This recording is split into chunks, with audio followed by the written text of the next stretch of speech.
We are back with another episode of the PondCast, the second one of the year. And I'm joined by a special guest who hasn't been on one of these before, Yodaslim. What is up, Light? How's it going? It's great. It's great. Yeah. First ever PondCast. I'm excited.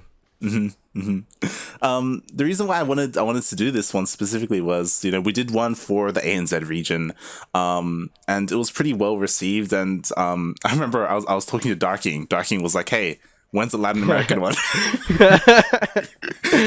Oh, that's one thing I love about the Latin American community. We all got cool enough to where we can be like, "Yo, man, come on, when are you gonna help us out?" Yeah.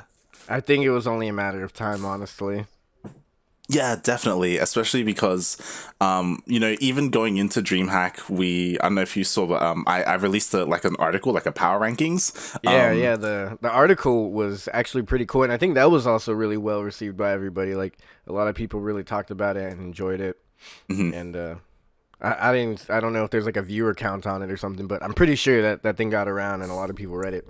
And it was written well, so good on you and Kuro for teaming up on that one. yeah, it was really cool. And shout out to Darking as well. He translated it to Spanish, which was really cool. Oh, nice, yeah. Shout out to Darking, the godfather of the Latin American scene. Yep. But yeah, so that was kind of leading up to DreamHack. I also wanted to try and, cover DreamHack itself, essentially, and try and introduce people to what happened, because it was pretty intense. Yeah, DreamHack got all real crazy real quick, I think. Like, we were just every week, just having our regular weeklies, and it's like, all right, DreamHack, this other event, and then it ended up being like an intense week straight of StarCraft. Yeah. Like, I'm thinking about how intense it was to cast, and I'm like, God, I feel bad for the players. Imagine all the training and playing. Mm-hmm. They spent days at their computers. It's crazy. Yeah, definitely. And even now, DreamHack is still going on, at least the NA. And there are a couple of players saying hey, this is getting really tiresome. Like this is really starting to wear out on them, because it's every constant, Yeah, it's a lot of training and practicing and playing, but I'm interested what kind of format they would prefer. I'm sure they'll take some feedback from the players as well. Yeah. Hopefully they do. Yeah, hopefully. But speaking of the week of DreamHack that we went in through, it started off earlier in the week. I think it was a Monday or a Tuesday. We started off the week not with DreamHack but with Rebirth. Yeah, the Rebirth was something I was not expecting at all. That was kind of I was like, yeah, that sounds cool. It sounds great, and then it just ended up being one of the craziest events. Yeah. One that I definitely won't forget. Same. I went into it, Darking's like, hey, we got a Chilean only event. And when he said that, I'm like, oh, that's cool. It's a bit of a shame that it's only for Chile. It's just probably going to be pretty small. Yeah, I forgot what day it was, but I was like, this would be a quick little I think it was on Sunday for me, Monday for you or something like that. Yeah. I'm not sure, but I remember I was like, yeah, I can throw in another cast this week. Sounds fun. And then, but I was like, yeah, it's going to be small. It's Chile. I hope there's enough people to make a full bracket.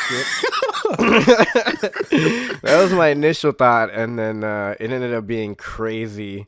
And I guess if nobody knows, Rebirth, how did the tournament come about? Was it just, they just decided one day through talking, or what was it that made it happen? Yeah, so I found out after the fact, because during the cast, we were speculating, maybe setting up a nation war sort of thing. Yeah.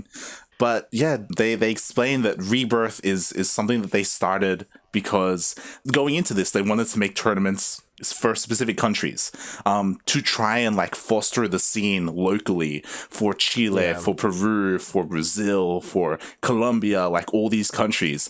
And Chile was the first one. Yeah, it's super sick. So they definitely have plans to keep it going. I'm sure, especially after that turnout. Yeah. And I'm not gonna lie, the prize pool was not that big. Yeah. It's I've seen smaller turnouts for bigger prize pools. Yeah, 100%. Like this is rough. Like this is almost like Yeah. a prelude to the DreamHack qualifiers and how insanely difficult those were. Like only two made out of that, and here only top two got paid. Yeah, it's pretty funny. And how long did they promote this for? I don't remember it being promoted that long. Maybe like 2 weeks. Yeah, something like that. Like 2 weeks, a week. Like it wasn't like too big notice. Yeah, and then a show up day of signups, and there's like what 50, 60 plus. It was a ridiculous number of Yeah, people on that bracket. It was ridiculously huge. I just remember seeing the bracket. I was like, this is can't be right. it was This can't be the real bracket. over 200 signups. Yeah, 200 signups. Holy crap. That is unheard of in any tournament. Yeah, I don't remember how many people actually showed up.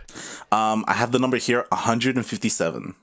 Jesus Christ. Yeah, my brain like lost that number. I was like 150. That doesn't exist. I was like maybe 50 signups. 150. Yeah, that's ridiculous. I think that was the longest cast I've ever done. I don't know about you, but it was almost like what 8 hours. I think we hit the 8 hour mark. We did. We hit the 8 hour mark. The VOD is now on YouTube. I edited out a bit of like, oh no way. I cut out like some sections that are in between. Oh wait, I said no way, but I was watching it all day, and I watched it up until we started this podcast. I did notice that some of the stuff's cut out, which is good because I think we took a break or two in there. A lot of waiting around for games to start, but yeah, dude, that VOD is sick. Yeah, and I've been watching that VOD over again. It's cut down to 7 hours around that, so an hour was cut out. Wow, I can't believe you went through it and like edited all that. I would have been too lazy. I would just slapped it up just like that. You get the raw 8 hours of of casting. But yeah, that tournament was super sick, and then we got to see. It was so crazy because how many days was that before DreamHack? Like 2 or 3, maybe. Yeah, like I think it was 2. Yeah, 2 or 3. Yeah, it was 2 days. Yeah, it was like 2 days because I remember it was like Sunday for that tournament, and then Tuesday for me is when the whole DreamHack thing started. Yep. So yeah, these players were probably all preparing for DreamHack and then getting ready. This was like the pre-DreamHack, the road to DreamHack, so to speak, qualifiers. And it was sick because we got to see Dastan, who's a really good player, Jarpy, who I didn't know of until then, and most importantly, and not most importantly, but the craziest one was Darkness, who he had retired in the middle of us casting him. We're like, who is this? And then Dark Ing was like, yeah, he's an old retired player. He's back now, apparently. He was one of the best out of Chile. He even in 2013... he came in second place in Copa America because Major beat him, special. Yeah. So yeah, he was pretty good. Like he was second place in Copa America, which if any of you guys know what that is, it's a huge deal because it's a big tournament. Yeah, especially because like trying to comprehend that someone who wasn't Kelazur got second place. Yeah. If you're familiar with the tournament, it's always like the same top 4. So to even hear that he made it second place, and I like top 4 would be crazy to me, but for him to be second place specifically, that just speaks numbers, you know. Yeah, like he was really good back then, and he might still have the potential, and. Yeah, so it was cool to see him. He ended up winning the tournament, and in a PvP, I was watching it, and Dastan went like mass carriers, proxy carriers, and like it was absolutely nuts. Like I don't know how eight hours into the cast, I was still interested in the games and like still genuinely excited for what was gonna happen next. I didn't have to like try to give extra energy. I was just like, holy crap, what is going on in these games? Yeah. I think that adds to it, right? The fact that even though it was a Chilean-only tournament, like there were a lot of really sick games, and we followed like things kind of really ramped up for us when we started casting Jarpy versus Sagan. Like that's like that's where like finally the heavy hitters were like starting to face off against each other. Yeah. And yeah, just like Darkness, Jarpy, I don't know if you recall, but he was the player who for 2020 was playing Warcraft 3. Jarpy, yeah. He had been playing Warcraft 3. He said he'd been playing for a week. Yeah, exactly, yeah. I forgot what the banter was, but for some reason he's like, yeah, I just been playing StarCraft for like 1 week training, and now I'm back. And he he got all the way up in the tournament. He finished like third or fourth, I think. Mm-hmm. He got all the way to the top 4, and that was nuts. And then Darkness was the other random guy who just came out of retirement. And Destan, we kind of know. Like, we've seen Destan around a lot. He's on Alpha X. I feel like Alpha X is like a team for like a lot of the good younger people out there. Mm. I don't know if they have too many old players on their roster. I'm not too familiar, but I just know the young dudes, and like Destan's pretty young. I believe he's like 26 or something. Mm-hmm. I'm not 100% sure, but yeah, like that tournament was epic, and it was out of nowhere because it was just like you just messaged me like, hey, you want to cast? And I was like, yes, I'm down for it. Latin American tournament, I'm all about it, and it turned out to be like the most epic event ever. And that was in like me preparing my body for a 6-day straight cast. Yeah. I'm like, I feel like that happens a lot to me. Like I'm prepared for one thing and then it just gets like twice as bad, but it ends up being good. Because, I was like, okay, 6 days, DreamHack, it's going to be good. It's going to be great players, but it's going to be rough. I'm ready. And then 2 days before I do an 8-hour cast, completely unexpected to be 8 hours. And I was like, dude, I don't know if I can do this whole thing. But then it made DreamHack a breeze because those were like maybe 5 hours, 6 max one day maybe. Mm-hmm. But after an 8-hour stream, 5-6 hours was nothing, and it made DreamHack maybe a little bit more fun. I feel like after we weathered the storm, anything was possible. We could cast for 24 hours after that. Yeah, we were talking about it during, like, in the middle of the DreamHack qualifiers. We're like, yo, like, compared to Rebirth, this is easy. This is nothing. Yeah. We're like 4 or 5 hours, whatever, man. I feel like it's like when you punch the air or run with like ankle weights or weights on your wrist, and then you take them off and you just feel way lighter. I feel like kind of that's what that was. I was like a ankle weight, and I was running laps, and I just feel way lighter in the DreamHack. It was pretty cool. So I think it all worked out pretty perfectly, and it was that tournament was sick. I think you put it the best way, where it did kind of line up perfectly, like the way we started with this and how this led into the first qualifier as well. Like it just kind of everything kind of fit together, Yeah, and in that tournament we found out who Darkness was. So when it came to the DreamHack qualifiers, we knew exactly who to look for, exactly who to watch, and we even had some background on Darkness and Jarpy and all the other players who were in there.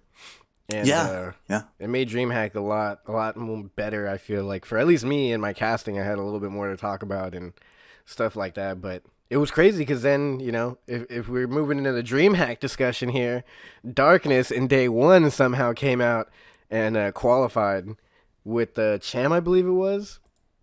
Yeah, it was It was one of those things where day 1 we were following Cham the entire day because we knew, we're like, okay, look, it's day 1. This is probably the only day we're going to be able to cast Cham. Yeah, exactly. After that, they're all going to have all the main casters in it, and we're done for. And he probably will just qualify if we even get a chance to cast him another day. But yeah, he was expected to qualify right then and there, so it was kind of like, follow him now or you don't follow him at all. Yeah, pretty much. And he ended up, of course, he qualified because it's Cham.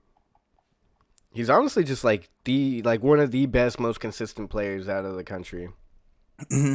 Yeah, even more so. Like, I don't know if I'd say best, but like he grinds a lot more than like Kellizer and Special. Like every week, we see. I say best in the terms of like overall like practice, and I'm just saying as a person, I guess. And play, obviously, there's like a couple more people better than him. But yeah, I'm a fan of Cham. He's just very consistent and plays very good and never quits. Yeah. Like we cast him almost every week. He's always playing in Battle of the Americas. Not just that, like he plays in every single weekly he can. Like he wins most of them. Like he takes it very seriously. I think I even saw him playing some like EU tournaments, and like he lost early on to some other pros, but he's still out there playing. Like just giving it a shot. So. I think that's pretty cool. Yeah, he grinds super hard, but he honestly, I feel like he stopped grinding super hard, like at least as far as online tournaments for a while. But he's been back lately. Yeah, definitely, and like especially talking about his DreamHack, like his qualifier 1 run. It's such a shame what happened because I don't know if you remember, we started off, we casted Paco Mike because we're like, oh, Cham versus Parker Mike is going to happen. We need to be there for that. And Parker Mike was the only person to take a map off of Cham. Like, if you look at his run, like, Cham, he swept through everyone to qualify. He didn't lose, he didn't drop anything. Parker Mike was the only person who was able to put up a fight. Yeah, exactly. He's the only one who can make him bleed. Mm-hmm. Yeah. And then in the first DreamHack qualifier, I think Cham ended up beating... Oh, no, it was Darkness ended up beating Eric. Cham beat the Zerg Lord. Mm-hmm. I'm sure they meet up on the ladder all the time. So that's another thing I always wonder is, like, how often do they meet up on the ladder? How well do they know each other? Because Cham is, like, I think number 3 on the NA ladder or something like that. He's, like, up there. Yeah, he is. But I don't fully understand the politics of the ladder and the barcodes and all that stuff. Because looking at the top of the ladder is like looking at another language. Yeah. There's barcodes, and then Cham's up there. There's better players in North America, but for some reason they're not laddering. It gets interesting, but I think Cham... And I feel like the hardest part about being a Latin American StarCraft player is getting a good team. Like we've seen with Special and a lot of people. And like Cham, he's been on a lot of teams. Mm-hmm. Like I was looking at it. He's been on like Roots. He was on a team called like Ordo Equitum. I don't know what they're not existing anymore. Scythe Esports. They don't exist anymore, I don't think. Mm-hmm. And now I believe he's on Exxon. So it's just crazy. Cham's still grinding, always finding a team somehow and sticking to StarCraft. I'm glad he's still around. Yeah. Like it feels like for the longest time, like obviously all the good Latin American players, they've been on Root before, like Special, Kellizer, everyone's been on Root. Even Jim Rising was on Root at one point. But yeah, it was really heartbreaking to see Chivo shut down. You know, Cham was on Chivo. Yeah. I didn't even mention the main one, Rip Chivo. But yeah, then he was on Chivo, and Chivo was like the saving grace, and then they even got Special, and you know, I got excited for Chivo when they picked up Special, and then a week later, Chivo just no longer existed. Yeah, it's such a shame, and it would be cool to see them potentially come back after all the COVID stuff calms down, because that was basically one of the main reasons why they shut down, because they didn't really have many sponsors. It's just the guy like funding it with his full-time job, and that was affected by COVID. So I was gonna say, I feel like, you know, sometimes those things don't come back, but with the COVID situation, it's a game changer for everything in the StarCraft scene and world.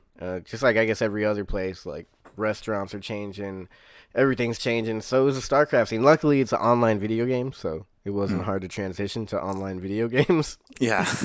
So that's cool. But the first round of the DreamHack was pretty simple. The only real upset to me was Darkness beating Eric. Yeah. Because Eric was supposed to be like one of the best Latin American players, and then somehow he ended up being like one of the worst. I say worst because we expect so much from him. Really, he still finished in the top. He qualified, but you know, we just expected him to qualify way sooner.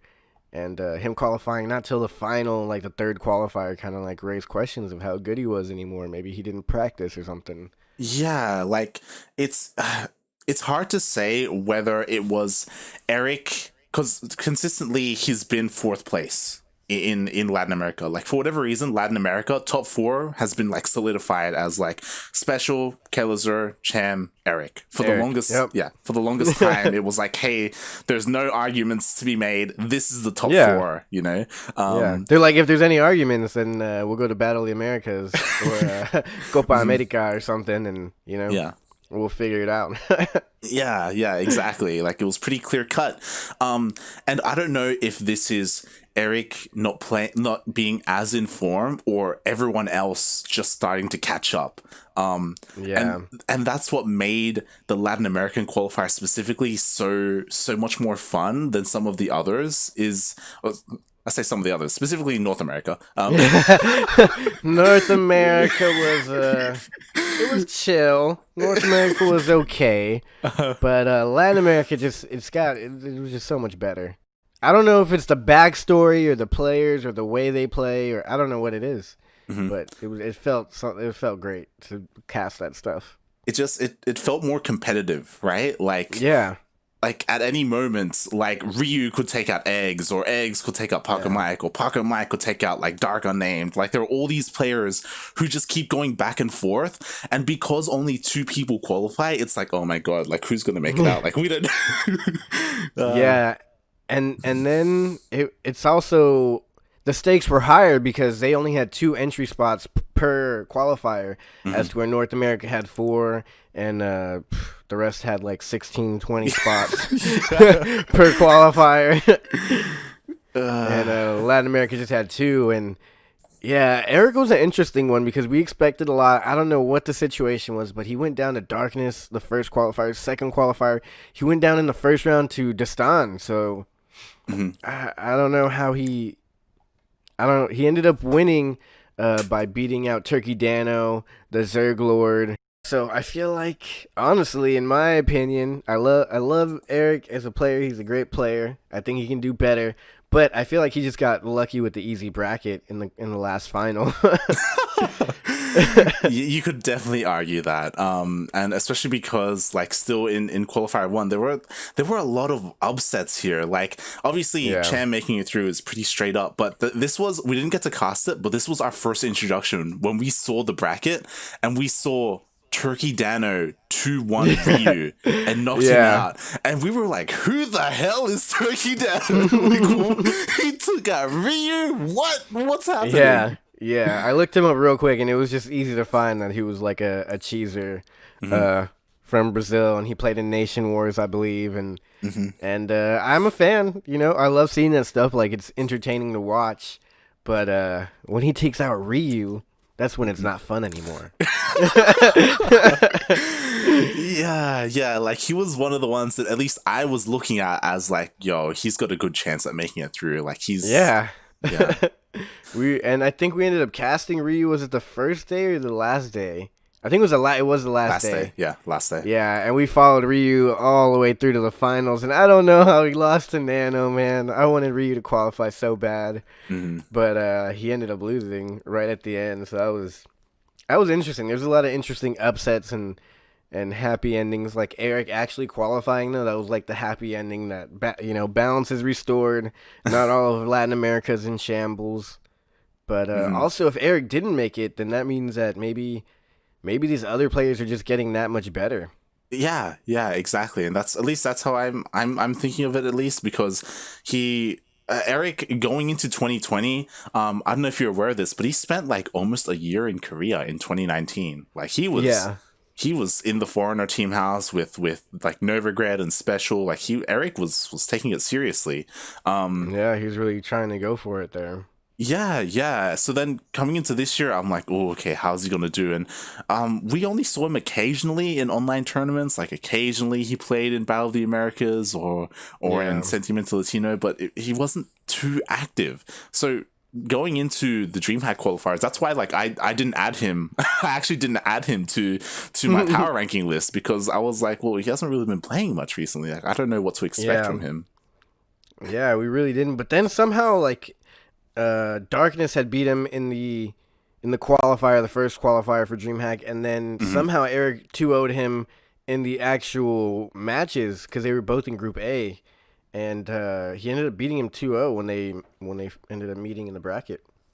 Yeah. So like it just goes to show how like competitive the scene is, right? And how like they just I mean that's the thing. It leads me to believe like. When you ask me who's better, I wouldn't be able to tell you where back in the day it'd be like, okay, Eric's number 4, guaranteed all the time.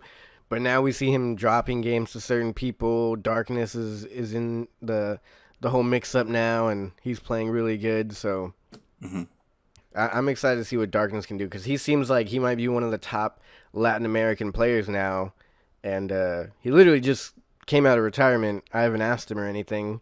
We probably should, but yeah, he's just now coming out of retirement, and he's already beating Eric, who's been top 4 for years, and you know that's who's to say what else he can do when we see people like Cham losing games to, other people like in the weeklies, like who is taking him out, the Cham killer, Eggs. Eggs, yeah. Yeah, Eggs and Paco Mike, both of them. Yeah, yeah. Eggs and Paco Mike. We haven't even really talked about Eggs. I feel like it's almost not necessary because everyone should know who Eggs is. But Eggs, I think he's my favorite player. I don't know, maybe it's just me, but I'm interested in the story a little bit of people in StarCraft, and Eggs has a great story, and I'm invested into his story, and I like watching him play, and I want to see him get better and better. Hopefully he can improve and get. He's only 20 years old, so he's still got time to improve. I don't think he's like, yeah, he's. I don't think he's old enough to say he's at his peak yet. Yeah, especially if he's only 20. Like Eggs, like it helps that Eggs is one of the ones who plays in Battle of the Americas consistently. Like basically every week he's there. He plays in Sentimental Latino as well. We've just seen so much of him this year. Going into the DreamHack, we had a lot of expectations for him. For a lot of these guys like Eggs and Pocket Mike. Like before we do move on, like in the first qualifier as well, that's also why it was surprising. I was asking like Darking and Eggs and stuff, and I was like, hey, do you guys know like how Turkey Dano plays? And everyone was like, yeah, everyone knows he's like incredibly cheesy. But even though everyone knows, like in the first qualifier, Turkey Dano, he took out Eggs and Ryu, like he must have had some like special cheese for that, Mm-hmm. Like he had to have like the craziest, cheesiest cheese that he practiced, and he did it maybe like he was able to take out maybe like 2 people, and then after that, like the jig was up and everybody knew the cheese. Word got out. Eggs messaged everyone and he sent replays out or something. He sent out like a PSA. Everyone, this is what he's doing. We can't let him through. I'm sure they're all in a Discord somewhere. Like, man, what's Turkey Dano doing this year? And like, man, check this replay. Here's the VOD. And then they probably all got on a call on Discord and broke it down. Like, all right, how do we defend this? All the Latin American Zergs came together. But that I can't believe it. I like Turkey Dano. I like the way he plays. I don't think he's worth following every time you see him in a matchup. He doesn't play any tournaments really, but he's a fun person to watch. He's fun to have on the scene. Mm-hmm. It's good for the scene because there are, there's some troll fans out there who might really just watch like a Nation Wars or a DreamHack and a Turkey Dano matchup just because they know he's a cheeser and they're like, oh, I'll watch that, and then they end up finding out about some other cool players like Eggs or something for that matter. Mm-hmm. Yeah, like he's like a good gateway. Like a gateway drug. He's a gateway drug. To better StarCraft players. But yeah, hopefully. So I think he's good for the scene. I haven't heard any too crazy negativity about him other than he's a fun cheeser. So that's cool. But Eggs, man, I really like to see Eggs just keep going up and do better and better. Yeah. And speaking of Eggs, then we can go into qualifier number 2, where I'm pretty sure we started off. It was similar to qualifier number 1, where in number 1 we saw Paco Mike versus Cham. We have to make sure we get into that. Here, same thing. First up, Eggs versus Paco Mike. Yeah, that's the go-to, man. You got to just pick the good ones. Yeah. As soon as you see them, we're just like, all right, that's where we're going. That's where we're taking it.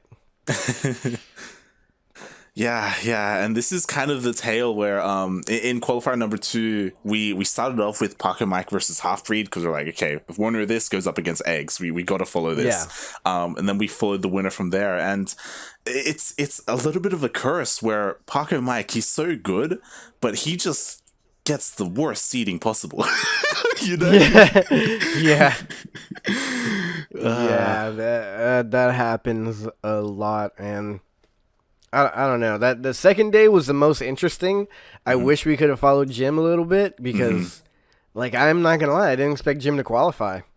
Yeah. Like this was the problem. Whenever we went into Latin America qualifier, it's like, all right, so there are 3, maybe 4 series that we want to cast, but we have to pick one. It's like, Yeah, that was the bad part. Honestly, I feel like there's just a lot of interesting players on this. Like, we cast Battle of the Americas every week. Well, I miss a bunch of weeks, but it's casted every week, and I've been casting it for a while. So we know the American scene as well, like North America. A lot of players show up, like Peely and all them. So, like, we know the NA scene as well, but there just doesn't seem to be as many players that are at a similar level. You know, like these players can all go neck and neck. As to where NA, it's usually one-sided, or we usually know who the victor is. As to where here, it's like, if you look at this and you see Jim Rising, Shalco, Terran, Sinner, Barada, B-Lord, the Zerg Lord, Eggs, Dastan, Eric. You see those names, you're like, who the hell is going to win this game? This tournament? Like, who the hell's going to qualify out of this? Yeah, definitely. And so it really, like, it was hard to pick a game, but we definitely had to go with Eggs. And Eggs ended up qualifying, and Jim Rising ended up beating Barada, Terran, and Shalco. But I think he also might have got lucky with the seeding. Like, that plays a huge part in all of that, you know? Yeah, definitely. Like like Jim Rising, he did go up against some strong players like Terran and Barada. But, you know, he avoided a couple of others that Eggs had to go through, right? Like Eggs went through Pucker Mike, Dastan, the Zerg Lord, you know, like Yeah, and I just wonder how Jim, like, what did Jim prepare for that? He must have got lucky.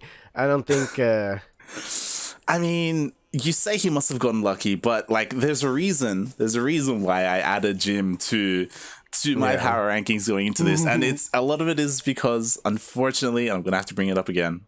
You missed out on Sentimental Latino, that one time that Jim signed up, and I wrote about it. He signed up and we're like, well, yo, this is the first time Jim is signing up in like over a year. Like, we have to see what he does. And he won the entire thing. Like, it was crazy. Oh, yeah, that's right. That's nuts. God damn it. I can't believe I wasn't there. God, that would have been so epic to see live. But, that's funny. Who were you casting with that day? I think I was casting with Milk. No. Sorry. I was casting with Yaku, actually. Yakuzaku. Did he have any idea what was going on? I feel like Jim Rising's famous. Yeah, he knew Jim. That's all he knew. But he didn't know how epic it was. Yeah. That's hilarious. We're like, this madman, he's doing it, and it wasn't clean either. It was like every single series went to the ace match, but he made it work, and he won the entire thing. And as soon as that happened, I'm like, yo, like, we meme, you know, like Jim Rising, like he doesn't play in a lot of tournaments because he's always like asleep. He wakes up in the middle of the night and streams in the middle of the night in Mexico. Yeah, I guess it's good for like Europe or something time. I don't know why he does that. Yeah, but like, you know, that gamer life, right? Yeah. But he's a good player, you know? Like, he's like, we think of him as a streamer almost like M. Canning or something like that, you know? I've honestly always thought he was a good player and wondered why he didn't play in tournaments. And like, I always thought he would. I think I even asked you one time, and I think that's when you explained to me, like, you know, streamers got to focus on the chat, and they got to stream. They don't really have time to fully focus on practicing. I was like, that makes sense, but like Jim Rising just seems like he should be in there. And so I'm honestly super, even though I've been missing a lot of Jim Rising stuff, I'm super excited that he's actually competing like that. And the fact that he is also a streamer, it's like the best thing for his scene, because everyone's like, they might not know about these tournaments, because most streamers, like, you don't see Loco or Winter casting too many events live or anything like that, or playing in them and casting while they're playing at all. Yeah. Like, it's almost like, imagine if like Winter or Loco, they were like one of the best in America, you know? Then it would put so many more eyes on the tournaments that they're in, on the scene in general, on the competitive scene. Yeah, because you're not just watching a streamer who plays StarCraft good, you're watching one of the best players in the country. And then that means you got to compete. You can't just let that talent go to waste, and then you compete. And like you said, you're bringing all the eyes onto that event, that tournament, the scene, and it's just good for everyone. Yeah, definitely. So it's exciting to see Jim doing really well. I hope he continues. I know that he puts himself down. I don't know if you listen to, or if you've listened to La Espira podcast, but like he's a couple of them. Yeah, he's a regular on there, and he jokes around. You know, they were talking about like I'll play in DreamHack. You know, I'll see how far I can get. Like downplaying himself a little bit, but you know, he qualified. Like he's doing good. But also when he wins, he knows how to celebrate. Yeah. Yes. Oh yeah, he usually has like a song prepared and a background and a dance for every time he has a win. Yep. And it's very entertaining. It's pretty great stuff. Yeah, You should put a link of that article you wrote with the video yes. in the description of wherever this is going. With the chicken dance. Yeah, with the chicken dance. So y'all should check out that article that Light wrote about the Latin American players and leading up to DreamHack. Should be in the description somewhere. But yeah. But yeah, so like Jim's a real fun player to watch, and like I'll even, like I'm semi-bilingual, like my Spanish isn't perfect, but it's good enough to understand and talk a decent amount. So I like watching Jim and practicing my Spanish, trying to translate everything, and also he's a good player, and I'm a Zerg, so I also watch him to learn builds and stuff. Yeah. And I know pretty much everybody in Latin America watches Jim. There's really no other premier streamer, like special streaming now, but it's in English, and he's in Korea, so he streams at weird times.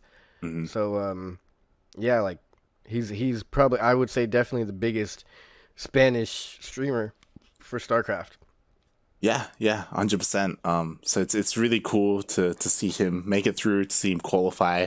And yeah, Eggs qualified as well. Like, arguably, Eggs had the harder road to qualify, but Oh yeah, he had to beat Destan. Destan's like one of the best right now, I think. I don't recall how that matchup always goes between Eggs and Destan, but I could bet that it could go Destan's way every now and then. He actually took a game off of Eggs. They went into the ace match in the qualifier number 2, and I guess Eggs ended up beating him, but Destan took a map, so it could have gone either way. And then he had the Zerg Lord.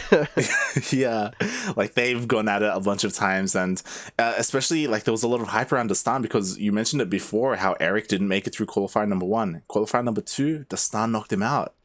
Yeah, that is also huge. Destan, so man, he must really hate Chile because both players who knocked him out. Yeah, both players who knocked him out were from Chile. So yeah, that's unfortunate. He maybe he's just not familiar with how the Chileans play. He needs to watch some of the CranKy Ducklings VOD, which you can find on YouTube.com/CranKy Ducklings. I'm just kidding. I don't know if that's the YouTube. I'm sure it is. You can just YouTube CranKy Ducklings. Yeah. I mean, it'll be on this channel, right, where you're watching the podcast. So. Oh yeah, you're watching it now. Watch more. Look around after this. Feel free to shop around. But I remember when we were, before we started Eggs versus Destan, I was congratulating Destan. I was like, hey, like what happened? And like Destan's like, yeah, like Darkness gave me tips because Darkness beat him the day before. It's like, yeah. And if we can recall, if you guys don't remember, Destan and Darkness were the 2 finalists of the Chilean tournament that went into like a game. It went into a game 5, and it was a PvP. So I'm sure these guys are real cool. And it was actually Destan's birthday that night at midnight. Yeah. At midnight during the tournament, he makes it to the finals. I think he went into like the ace match of his previous game as well, and barely made it through. And then he gets into this game, and he's down two games. He was down 2-0, I think. And then he came back up, and they tied it up. And then, of course, Darkness won. But it was still cool because it was Destan's birthday at midnight. So, like, the tournament started, he played, and by the end of the tournament, it was his birthday. And I thought that was cool. So that was interesting. So, yeah, they were discussing how to beat him, and that's funny. And that's funny that they discussed it, and then Destan ended up getting him, like, first round, I think. Or in, like, the second round of qualifiers, but in the first part of the bracket. Actually, round of 16 he got him. I'm looking at the small bracket. Yeah, he got him in the round of 16, so he got him a little bit later in the bracket, but yeah, that was still a rough ask to beat Eric. Yeah, but he knew he would face him eventually, so he got the advice from his Chilean brother. And and if Destan can beat him and Eric can beat him, Destan and Darkness can beat him, they're kind of similar ranks, so who knows who else can beat Eric now. Exactly. Like really the tale of these qualifiers were that like, hey, like Eric can bleed, like they're like people can take it to him, and he isn't as dominant as he used to be. My lesson from all this was Chile can make anyone bleed. Like, there's a lot of different countries, but like the Chilean players really showed up and surprised me. I guess, of course, because we watched an entire Chilean tournament with 200 Chilean players. But besides that, it was pretty intense. Like, yeah, seeing all these players go at it, and I wouldn't have it any other way. I mean, obviously, I could have picked different people to win. Some of the Mexican players. Sinner would have been cool to see win or something. Mm-hmm. But obviously, we saw the best of the best. Jim Rising was there. We got Special winning the whole thing, of course, as always. As anything that would be Latin American and has a $1,000 prize pool. yeah, it was really cool to see, and like we said it before, how it kind of lined up perfectly, where we got introduced or got like further introduced with the Chilean scene, and that really came into play here during these qualifiers, where we really got to see like Darkness and Dastan really shine. And it was great. It just made everything more exciting. Do you know anything about Jim's team, Timbers Esports? I've never heard of it. Yeah, Timbers Esports, I think they're pretty big, except Jim is their only player. So it's like... What? Yeah. Sorry, Jim is their only StarCraft player. I was like, their only player? How are they big if they have just Jim? Yeah, StarCraft player. That makes sense. That's interesting. Yeah. I wonder how he got that. I'm sure because he's a streamer. Mm-hmm. I'm pretty he sure, got a special contract, like, hey, you got viewers, we don't care how good you play. Which is goals, really. Like, I don't have to play good, and you're still going to have me on your team? Great. Yeah, it was really cool that Jim was able to like work with them or partner with them, be sponsored by them. Because Timbers, they're bigger in other esports. So it's cool that they're like investing in Jim. Yeah, that's pretty dope. I'm glad that, even this tournament is investing, because this prize pool is a little bit better than the Copa America, which you said replaced. This is the replacement of Copa America, pretty much. Mm-hmm. Yeah. And the prize pool is a little bit bigger. There's less people getting, or not less people getting paid, but less people, really like qualifying and having a chance at it, I guess, in a certain way. But yeah, for the I think it was 4 people would qualify per qualifier, and there was 2 or 3 of them. I don't exactly remember all the layout of Copa America, but the prize pool is definitely bigger for the top players. So, I mean, I always appreciate the support of, I'm sure the money like goes to Special and he's gonna spend it on like beer and rent, but either way, it's supporting the scene. So that's cool. Yeah, it's always a good thing. It's always a good thing. But yeah. So we move on to qualifier number 3. And this is the qualifier where I recall we ended up getting to like the top 8 or even before that, and it's like, yo, there's a lot of Brazil. There's a lot of Brazil here. Yeah, there was a little bit of Brazil there. It ended up being like an all Brazil day, and it was just like Brazil, and it was still great. And I think there was like one Mexican in the ending there that almost made it through and then just couldn't do it. It was a little sad. Paco Mike, I think, was one finalist. Yeah, it was. I don't know if you recall. So, like, if you look at the bracket, like there are all these Brazilian players, like the Zerglord and Eric, Turkey Dano, like everyone's hitting each other. And who we were the player that we were following was Ryu. We were like, yo, Ryu, he's basically he's gonna be the only non-Brazilian hope. That's right. He was like towards the end, he was the only non-Brazilian. Mm-hmm. Because I think one of them was a Brazilian versus a Brazilian qualifying match, and the other one was Ryu. Yeah. So we were cheering for him. Like we were following him. Like he had a pretty rough bracket as well. Like Universe took a game off of him. Ryu, like he took down Terran. And in the end, he went up against Nano, and Nano was someone who we have casted like once before, but we're like, yo, like he barely plays in anything. Like we've barely seen him. Yeah. Yeah, Nano was the random one that, we've seen him. Like, I know he's a good player, but I can never really tell just how good he was. Because he doesn't play a lot. So it was hard. And he ended up somehow pulling it off. And he qualified, I don't want to, like, downplay him at all because I'm not super familiar, but I was surprised. Yeah. Like it went all the way to game 5. I remember we were incredibly invested because we were casting the whole series between Ryu and Nano. And there were some epic games. Ryu was playing. I don't know if it was that. It wasn't the final. It was a little bit before that, maybe against Eric. I think when they had a huge like late game lurker versus Ghost battle, and it was like just absolutely ridiculous. And I'm trying to think who he was playing. It was Terran. It was a Brazilian player. It was Terran. Yeah, it was Terran. Yeah, he was playing Terran, and On it was Submarine. it was the most nuts game I've seen, like pretty much ever. And it was ridiculous. Like the control from both players. Like I didn't even know that Lurkers was a composition to go against Terran late game, and they were like fighting for the same base, trying to abduct. Snipes were going off, and I think that Ryu he did end up winning that one. It was super epic. Yeah. I think maybe he lost that game, the most epic game, but he ended up winning the series. And I don't know. I have a newfound respect for Ryu after seeing that micro and that final, qualifying match with Terran, and then he went on to face Nano, and it went all the way to game 5.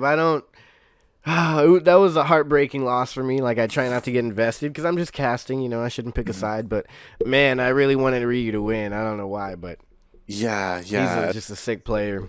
Especially because, like, going into it, like, Ryu was one of the guys we were looking at that could make it through, and we were casting him all day. And I'm sure we're going to show the clip, because it got clipped, the engagement between Terran and Ryu, where Ryu had all those Vipers, and there were nukes going down, and then he came in and he yanked in the ghosts that were nuking his army. And, yeah, it was ridiculous. Like, we need to find that clip. I don't know exactly where it is, but that's a clip to put in the books. That was a good one. That was absolutely ridiculous.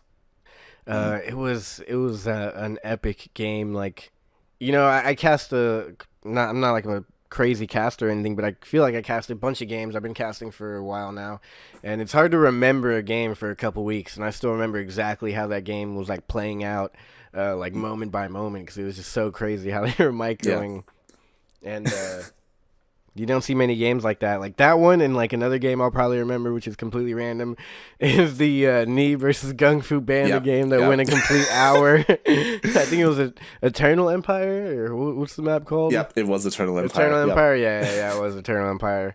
And lasted an hour long. So yeah, there's not many things I remember in video games. I have terrible memory.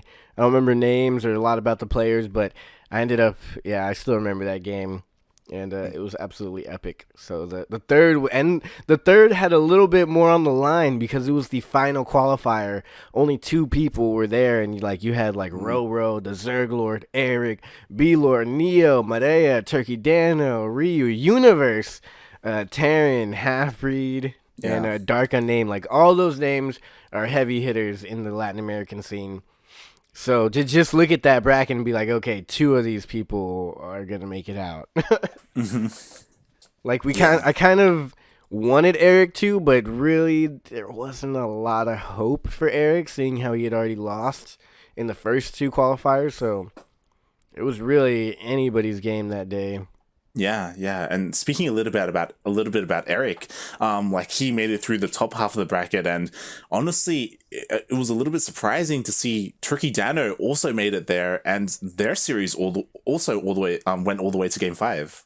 I remember that. I think we were casting the Ryu Terran game maybe, and then like Darking was in the chat giving us updates live on the other games, and he was like, Turkey Dano versus Eric. We're like, oh yeah, Eric should just win that easy, and Eric like, it's like 1-0, and then it was like they're in game 5, and we're like, what? Like what? But yeah, it was honestly really impressive. Like Turkey Dano, he took games off of Eric. He went potentially, if it was a best of 3, maybe he would have won the series. Like it's really cool. I highly doubt that he just straight. I mean, maybe he did choose every single game, but to go to game 5, he had to have macroed out of it somehow and just played a straight and narrow. I think I do remember seeing the last game of this because I remember. Maybe we just casted Turkey Dano because he's also really good at just regular macro games sometimes. Obviously not like good enough to beat Eric all the time, but maybe 1 out of 10 times he could win, Yeah. Yeah, I was getting pretty risky there in the final round 3 bracket over there. It was a lot of good names in there, and to see who finally came out, like Eric and then Nano, yeah. It was crazy. Nano was a very unexpected one. Yeah. It's a little bit unfortunate that for whatever reason, I don't know why, but a lot of the Brazilian players, they don't compete or they don't play in a lot of these regular weekly tournaments. Like Terran and the Zerglord every now and then, but like Eric and Nano and Turkey Dano, the three of them, like very rarely do we see them. So yeah, like in general, hopefully they play in more. I know that like Darking, he has a lot of like contacts throughout most of Latin America, but again, like when it comes to Brazil, like they speak a different language, they don't speak Spanish. Yeah, I heard Eric, or not Eric, never mind, I'm thinking of Kelzer. Kelzer can speak a bunch of different languages. Yeah. I thought that was pretty impressive coming out of Brazil. Mm-hmm. Yeah, I hope that, I think what would be really cool is if we had like a Rebirth, but for Brazil. That would be sick. Yeah, and like hopefully like that like get Darking on the phone. And hopefully that like brings them in a little bit more, so then they're more willing to play in more of these tournaments, like Battle of the Americas or Sentimental Latino. Yeah, I think we need to start like a email letter for all the Latin American players to be on, and we'll just send them emails of all the games that they need to sign up for. Mm-hmm. I think that's what it is. Maybe players are spoiled and they just want it handed to them like on a platter. So if you're just like, here's the link, click it and sign up to win your money. Maybe they'll do it. I don't know. Yeah, I mean, honestly, that's normally what a lot of teams do. That's kind of their role in a way. That's the role of a team, is to organize that stuff for them. Yeah, and yeah. So maybe the teams often have a lot of players and a lot of stuff going on. So maybe they can't give these players the attention like they need to get info on a lot of more tournaments. I don't know. Yeah. But Darking, Darking's doing his fighting the good fight. Yeah, definitely. He's doing a lot of good, and that's also like I think why I also have like a lot of like gratitude towards like Cosmos and Exxon, because it feels like they're doing a really good job when it comes to like managing their players, and like Exxon getting special to sign up to a bunch of tournaments, and Cosmos as well being on top of like promoting their players. It's really cool. I think Cosmos is honestly like my favorite team right now. I don't want to pick a favorite team, but Cosmos is just like grinding right now. Like one of the owners, or maybe the only owner, I'm not sure. I think he's one of the owners. He actively watches our stream, and not to say like we're a terrible stream, but most times the owner of an entire esports team is not sitting there watching a Battle of the Americas weekly or something, so I think it's cool that they tune in and even participating in the chat. Like a lot of streamers or professional players who are watching a stream don't even chime in and say anything, but I think it's cool that they do that and support the Latin American players a lot. Mm-hmm. Yeah, and I think that's also why like we didn't get to talk about it much, but what's so like special about the Latin American scene and the Latin American players is that honestly, like in our chat, we see a lot of them. Like Sagan drops in, Dastan as well, like Chase. We have Ranger, like a whole background story on Eggs. Like there's a little soap opera thing going on the side over there. Eggs' girlfriend, like the owner of Cosmos. Like we get all these guys in. I think B-Lord's been in there before. Yeah. What's his name? Okam? Is that right? Yeah, Okam from Cosmos. Shout out to Okam. Mm-hmm. Cool guy. Yeah. We need to set something up with him. He did say he wanted to work on something, so. Yeah. Maybe it's time we start another tournament. I think I don't want to say too much, but I think it would be really good to use that for something like how we'll talk about it later, but we sponsored an event, a Latin American event, fairly recently. Oh yeah, that's right. If we could do some more of those, like a more special event, I think that would be very fitting. That would be cool. That would definitely be sick. But back before we get to that type of info, the third one was pretty good. Like Eric, I'm glad Eric qualified though. He's been up there, and at least he hasn't lost his title of one of the top Latin American players. Yeah, it would have been insane if he didn't qualify, right? Like, it was looking real bad by the time we got to the third qualifier. We're like, yo, is Eric even gonna qualify? Like, yeah, it was one of those things where, exactly like you said, we were like, yo, is he gonna lose? Is he not gonna qualify? Like, in my eyes, if he didn't qualify, that would just like be upsetting the whole infrastructure of the Latin American scene. I'm trying to make a comparison. I can't think of one. I don't know, like a big cartel. It doesn't have any power anymore. Yeah. Yeah. Pretty much. Yeah. Like you look at the chain of command and you're like, whoa, Eric's just not doing it anymore. He's not where he's supposed to be, I guess. Yeah. That leaves room for everyone else to take over, but exactly. It signals all the other couples and stuff. They're like, yo, it's time to move in. Like, they're like, yo, like I think that's our cue. And then everyone who can't make it, who isn't even in the top 10 will be like, yo, Eric's out. Who's the new guy? Who are we supposed to be scared of now? But Eric's stuck in there. Yeah. This signifies the moment where Darking as the Godfather steps in. And Eric is stepping down. Yeah. Everyone asks Darking what to do now. They have to get Darking's blessing before they decide to do anything. And Darking kind of gave Darkness the blessing.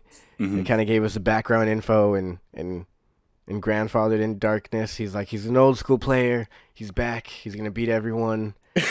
And we heard it from Darkness, so we're like, yeah, I guess this is it. Darkness is the new thing. Like, there's nothing we can argue here. It just is what it is. But, I think the third one was, it wasn't all of my favorite players in that one, but the third one, there's just so much on the line, so many players, and honestly, though, my favorite moment of the entire DreamHack was when Eggs qualified, and we got like the live update video from his girlfriend. yeah, on Instagram. Yeah, on Instagram, she like literally was recording the moment he got. I don't know how she did that. Like right when he got the GG, she was recording. Like I guess Instagram's like a 15-second video. I don't know if she recorded it and then uploaded it, or recorded it and uploaded it at the same time. But either way, that was just really cool to see him win, and then. After that, it was like, okay, Eggs made it. That's cool. Like, obviously, I got Special and Cham. So, after that, it was kind of a toss-up who I really wanted to win. And the results were crazy, man. Nano and Eric. That just... In the third, like, that doesn't ring a bell to me. Yeah. I wouldn't expect Nano to be there, and I wouldn't expect Eric to still be trying to qualify in the third qualifier. Yeah, definitely. And, like... Made for epic games, though. Yeah, they were insane games, and this kind of, now we had our qualified players, and again, because Latin America is so cutthroat, like this is also where we saw the players that didn't qualify, right? And for me anyway, the biggest one, the biggest one who didn't really get a chance to shine was Paco Mike. Yeah, definitely Paco Mike, man. Poor Paco Mike. Mm-hmm. I feel like Paco Mike definitely should have made it through somewhere. Yeah. I don't know how he didn't, like, instead of Nano, maybe. I don't know. Yeah, I don't want to discredit Nano's play or anything, but Paco Mike's just one of those who's way up there, so I don't know how he didn't make it through. I was really hoping for him. Yeah, definitely. Like, even if he didn't make it through, like, just a deep run, like... At least a deep run. We didn't really see him in the, like, top 16 or anything? Like, not even in the quarterfinals?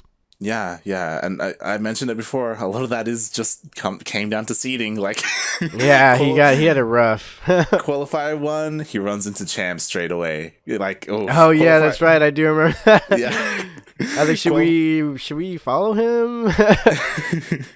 Qualifier 2 hits Eggs, straight away, and that was the one where Eggs qualified, right? Like, went all the way. So Eggs was on top of his game that day for sure. Mm-hmm. It's like the players that Paco Mike lost to, it's like understandable. It's just a shame that he didn't get to shine or showcase his skills anywhere near as much. Yeah, he had it real rough. I'm sure he knows it too. Like, hopefully he's not beating himself too much about it, because he had it rough every day of the qualifiers. But I mean, we see him all the time, so he's definitely a good player, and he'll probably be able to show more of his stuff next year. Or next tournament. I guess it doesn't have to be a whole year, but in the next event. Yeah, definitely. Like, he's such a good player. He's again, like, he's one of the players who's like able to take series off of Cham, one of the few, right? Yeah. We even saw in qualifier number 1, he was the only player who took a map off of Cham. And I don't know if you remember, because we were casting, like, game 3 was pretty close as well. Like, Paco Mike was was playing well. It's just Honestly, I remember I was really scared. I was like, is Cham not about to qualify? yeah. I almost got that sinking heart feeling. It was like, it was coming over me and it was about to overwhelm me, and then he won. I was like, okay, no, Cham's going to qualify. I was like, there's no way Cham loses this right now. It's like Paco Mike, he has it in him, you know. He can do well. We keep talking about it. He's like, for the longest time, we kept saying he's the best Protoss player in Latin America. Yeah, he's like the sleeper agent. Like sometimes he just snaps and he just plays absolutely ridiculous, and sometimes he still plays ridiculous, but just not good enough to beat his opponents and stuff, you know. But I do think he's one of the best out there, the best Protoss for sure. Yeah, and I think that's why I wanted to do stuff like this and spread awareness for the Sentimental Latino and Battle of the Americas and stuff like that, because the bigger those tournaments get, the more people sign up, which if you guys don't know, look into it. In some of those tournaments, there's just a free prize raffle for anybody who signs up. You don't even have to win any games. You just have to play.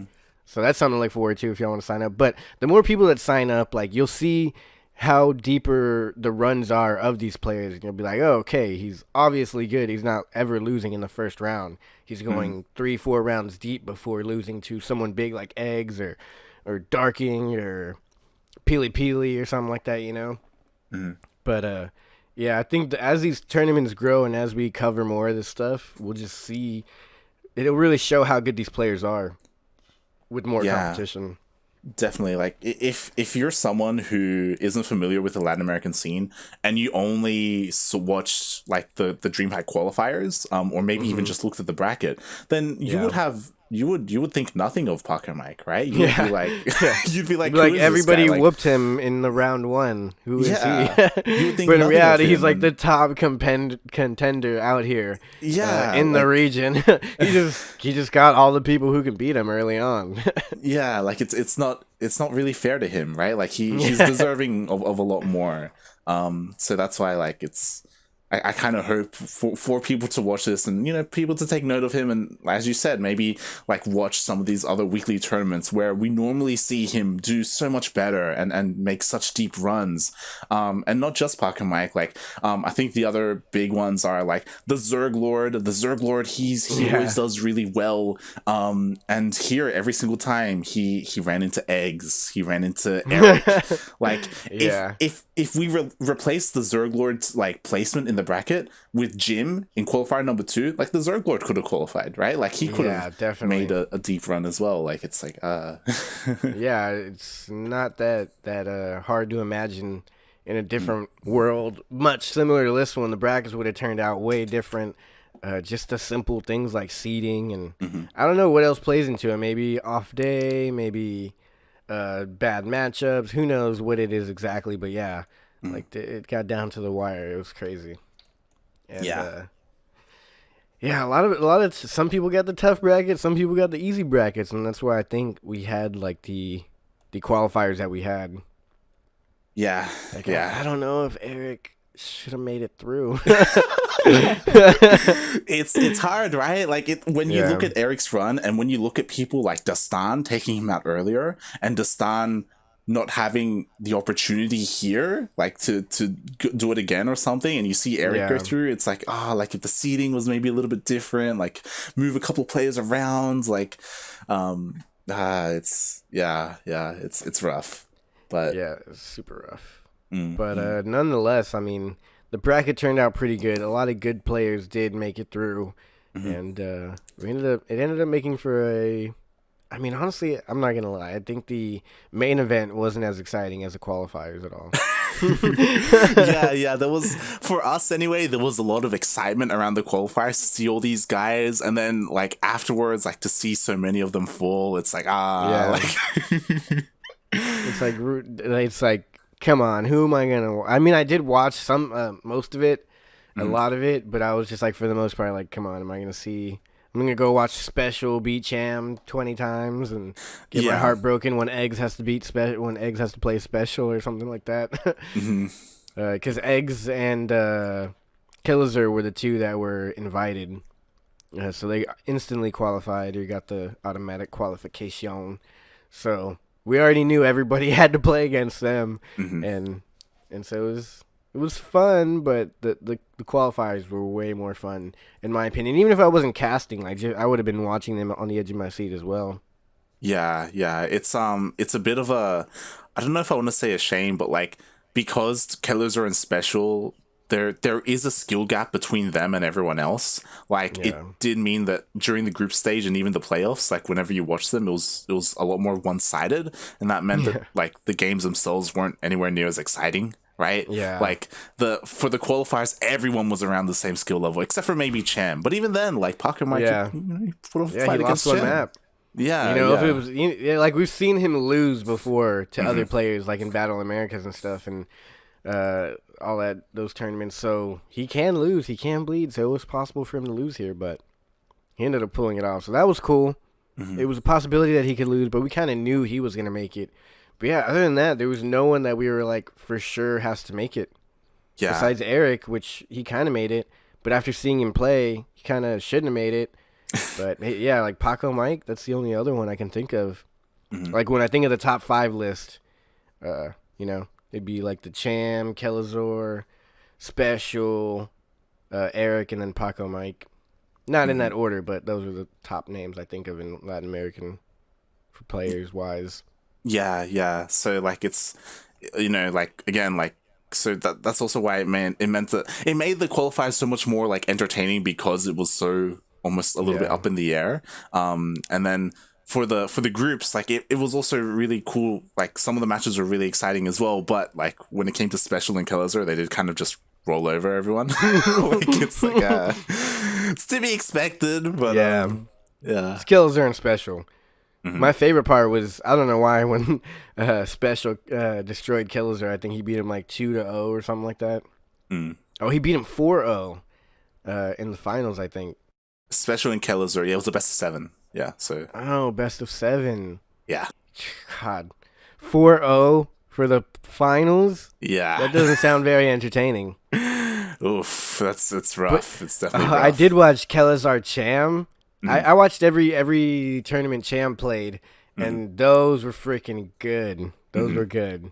Yeah. Like Cham and Kelazar. Cham, like I was watching him, and when I watch him in the weekly tournaments that we do, he just seems so dominant in those tournaments. And then so when I'm watching him against Kelazar, he's playing like he plays in those tournaments. I'm like, okay, this works every time. How is he going to lose? And Kelazar was just somehow winning every match. But Cham took a map off of Kelazar in like the craziest fashion ever. And I really expected Cham to I was hoping Cham could beat Kelazar. But he couldn't beat Kelazar. But still, that's what happened. He beat Kelazar 2-3 in the semifinals. So Cham took 2 maps off of Kelazar. That's what made me go crazy. And then he had to meet him in the losers bracket before the finals, and then that's when he beat him 1-3. So Cham can actively take off maps from Kelazar. Yeah. I'm just waiting for the day that we need more Special versus Cham versus like Special and Kelazar, because I think maybe he doesn't get to practice against them that much. So with a little bit more practice, he could definitely probably beat one of them. Yeah, definitely. I think something that's a byproduct of kind of the state of things, which is a bit of a shame, is that both Special and Kelazar, they aren't living in North America or Latin America, and that means that they aren't really involved in a lot of these tournaments, and they aren't. Yeah, like that's the unfortunate part. They're like you said, they're not in the country, so in a way, it feels like they just don't support the country, or the region. Yeah, it's a bit of a shame, and what it also means is that like they're the best Terran players in the region. So when they're not here, I think he's one of the top Terran players in the world right now. Oh yeah, Special, 100%.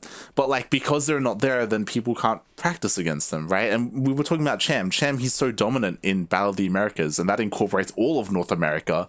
And Cham, he can take out players like Vindicta or Future or Cuddle Bear, Yeah, he can take out big names, that's why I love Battle Americas. It's everything I could ask for in a tournament. Yeah, but like that's kind of the top. That's the best there is to offer in the region. Like the only other ones, because it's region locked, the only other ones would be Special and Kelazar, but they aren't in the same time zone, so they don't play. It's like, and so even if they were in the same time zone, like even if they were all best friends and in a Discord, like the ping and the server issues to play from like Korea, Europe, North America, like it would all be too crazy, I guess, for them. So I get why they don't do it, but I'm sure it's helping. It's obviously helping their play because they're the best out of the region. But yeah, it feels like it's unfortunate that they're not able to support the scene like I would hope they would. Yeah, and specifically, it means that like when it comes to these Latin American players, like their practice against Terran is very limited because of that. So it's to me anyway, it feels like it makes it a little bit harder to improve in that matchup, right? Like exactly. How often do we see Cham versus Kellizer? I think this may have been the first time they played against each other the whole year. Yeah, right. Like, probably. I doubt they ever practice against each other at all. Yeah, especially because Kellizer, it's even worse. Like he's in Europe, that's even worse ping to NA than compared to Korea. Like exactly. So yeah, it's I get why they don't play, but man, it would be a lot better if they did play against each other and ladder together. Yeah, definitely. And like to be fair, for Kellizer and Special, it's in their best interest. Like the European ladder and the Korean ladder, like you get better practice there. Like it's understandable that they're living in other countries. It's and just Kellizer, I believe, is like going to school or something out there as well. Yeah. And Special, well, we all know Special's just living it up in Korea at the Foreigner House, I believe, right now. Yeah. So, because of that, like, obviously, like, it's good for them as individial players. Yeah, as players themselves. But for the scene, it really doesn't help too much. Yeah, unfortunately. I mean, I don't know about Kellizer. I don't know how popular he is. But I know Special, just being Special, brings a lot of attention and eyes to the Latin American scene. But, not too in-depth, I feel like. People are like, whoa, Special, he's like one of the best Terrans in the world, and he's from Mexico, Latin America. He's not a regular, like, American player, like a Neeb or Jon Snow or something that we've been seeing lately.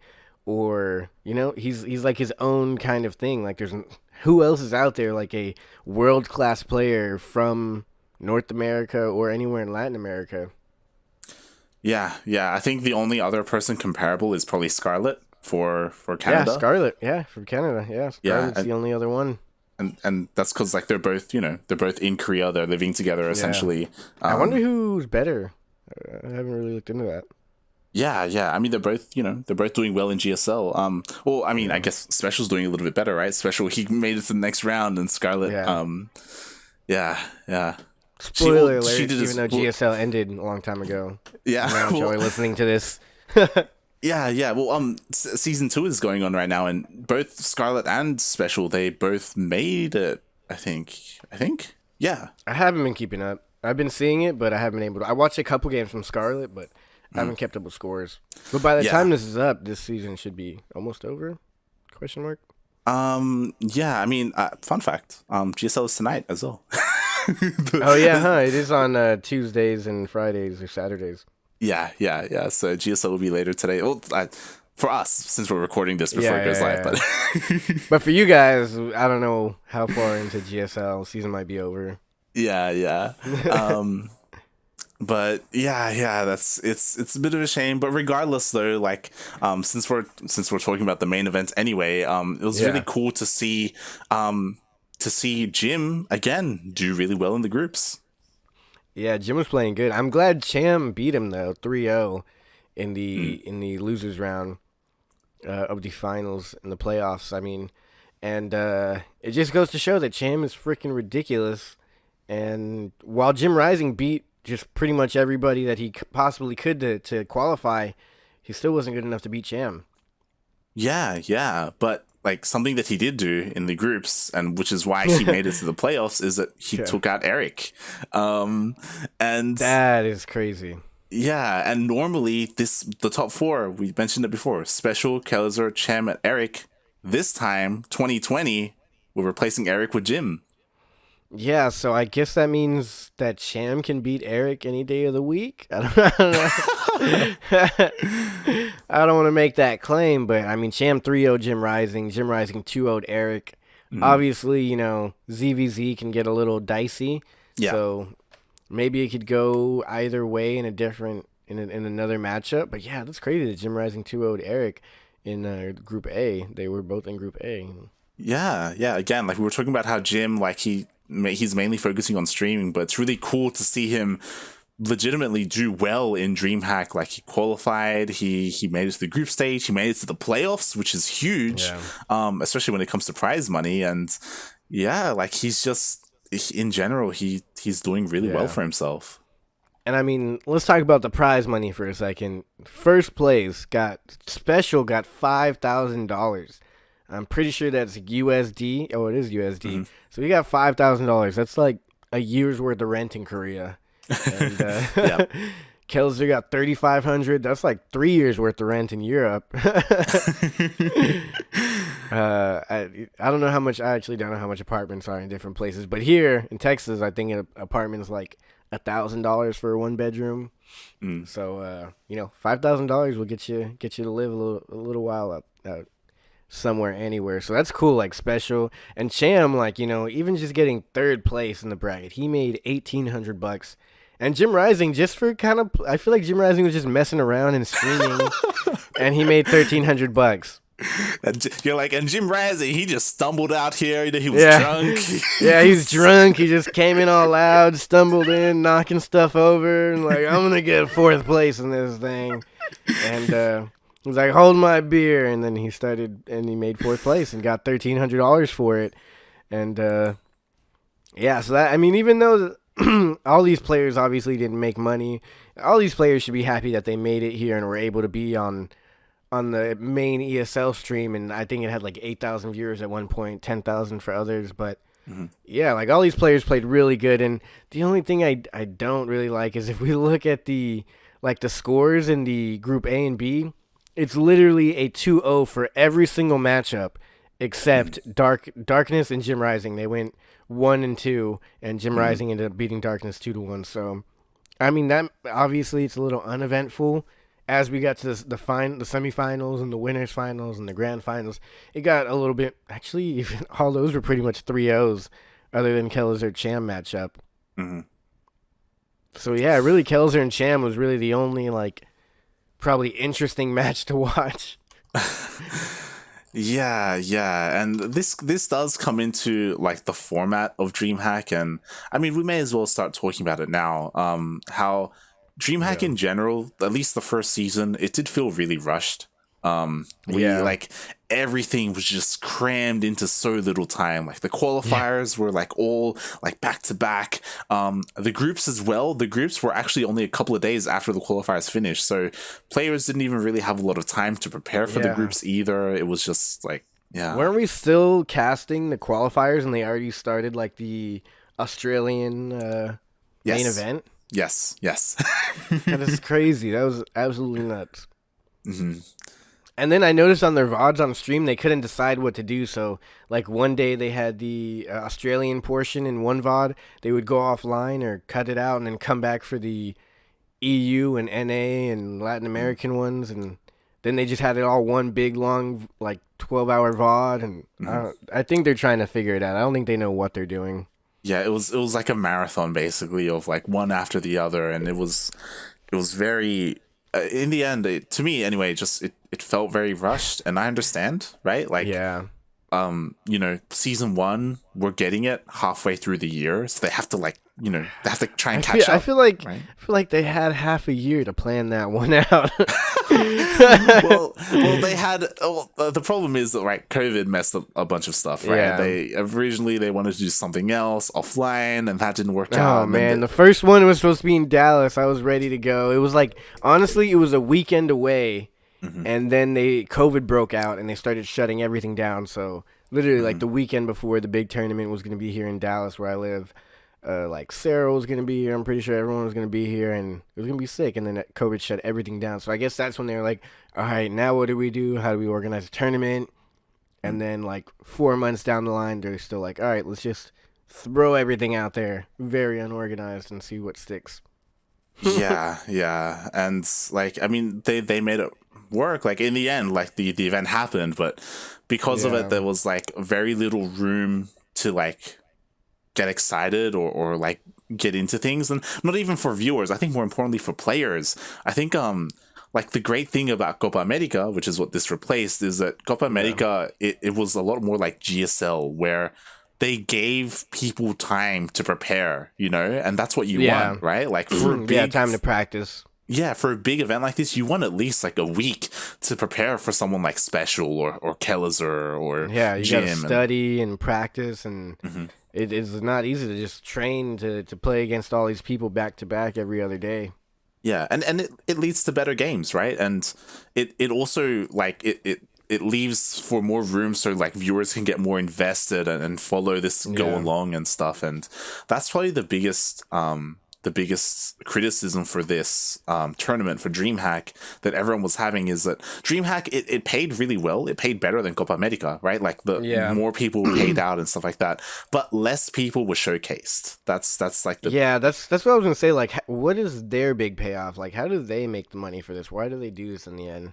I say that just because like I get there's not as many like high profile players coming out of Latin American scene, but the viewers are there. Maybe they saw that in the the live stream, and next time they'll make it better. But like I'm looking, it kind of reminds me of that tournament I told you that I'm gonna go to in 2 weeks, where it's like they had all this info on all the other things, and then like StarCraft was just like a little one liner, like best of 3, 1v1. Like if we look at the brackets, Latin America had 2 qualifiers, and they had like first place, second, third, and fourth, and that was it. Like $5,000. If you look at the NA one, they had like group stage players who made money. They have first place through 20th place making money. It's like 8,000, 4,000, 3,000, one all the way down to 800, 600, $200 for the person who places 20th in the NA. Like, why can't they provide a little bit more money for the Latin American scene and have like a longer stream? It was kind of unfortunate. Like when you watch the Latin American main event, it was like 3 games a day, 3 matchups a day, and then it was over. Like I'd wait all day to watch the Latin American one. I'd be watching all of them, and then it'd be like Special and Cham, and then Eric and Eggs, and it's over. And I'm like, damn, all that led up to nothing. yeah. Like in general, like DreamHack, their group stage, it's strange the way they did it. It's they play a couple of matches from each group, then they move on to another group and play a couple of matches, and they move on to another group, or they're done for the day and then they go to the next region. So it feels a little bit disconnected, right? Like when you just like for GSL, you want to see the whole group in one day, right? Like I want to see the whole group. I want to see every player. I don't want to have to like, I don't know. It was just very weirdly set up. And even now, like, I'm trying to find, like, Cyril's VODs and stuff to watch him, and it's such a pain to go back and find where Cyril played. Yeah. A lot of it's on YouTube now, so I can just YouTube it. But, it's really hard. I was, like, literally searching through the VODs for a couple hours to find a non-ZVP game of Cyril and look at other VODs. And, yeah, they just did it really weird. And I feel like I don't know how they have it. You know, I can't speak for what they're doing behind the scenes, but I feel like they could definitely do more for the Latin American scene. Yeah, like and easily throw in a couple more spots and give us a bigger event. Yeah, like because of the prize pool distribution, like they don't even need to invest more money. I would just say just distribute it more. Yeah, or just give us more groups, you know? Like not even bigger groups, because I think that's also a problem with NA. NA, the groups are huge. Yeah. Like they have too many. I would say too many people in each group. Yeah. You know, have these like 8 people groups. A group. Yeah, have like 4 groups, you know, have more qualifier spots, and just so like, because the big thing for me is that like, sure, we got to cast a bunch like everyone, right? But like, we're not the mainstream. Like I think exactly. Like these players, they want to play on the big stage, you know, and they want to be on the mainstream, and just like we want to like cast all the big players. Like I'd love casting Special and stuff like that. Like we even got to, I think we casted one of TLO maybe. We casted Neeb. So all that stuff is cool. Like that's what we want. But also the players themselves, they want to be on the mainstream. They want to, you know, the Twitch chat to be watching them. They want the viewers. They want people to know that they're a good player and be able to show off their stuff. Because I mean, you know, it's about the money and stuff. But at the end of the day, it's a competition, and you want to show your skills. And that's the one place to do it is on the mainstream. So that's why I think it'd be, like you said, not bigger groups, but more groups. Like if we had a B, C, D, and it ran like 2 groups a day instead of 1 group every day, Or maybe just all 4 groups at once. I don't know, but maybe have like a Latin American day and a European day. I don't know how they could do it, but it's been done before and it can be done again. Yeah. I think I would have liked it if because they did go back to back with regions. If we had like one group of NA followed by one group of Latin America followed by one group of EU. Yeah, that was the other weird thing, that it was intermittent days of the. I didn't get it. It was weird. Yeah.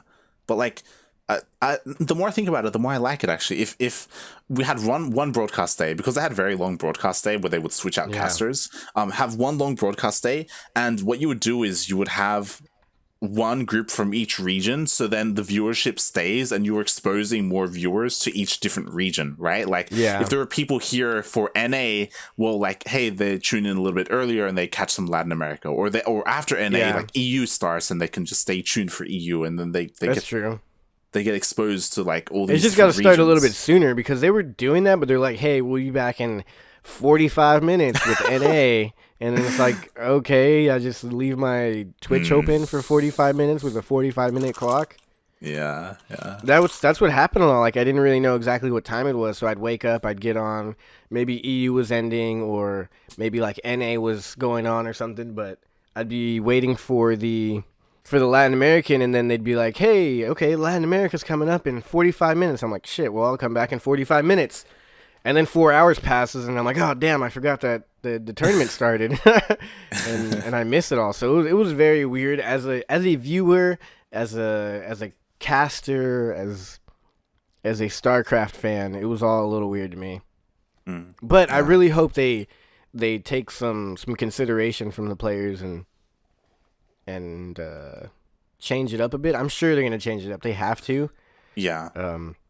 Because, like we said, even the players were complaining, and I mean, obviously, I don't think we're a big weight on their shoulders of changing things, but hopefully, the players will pressure them into doing something good with it.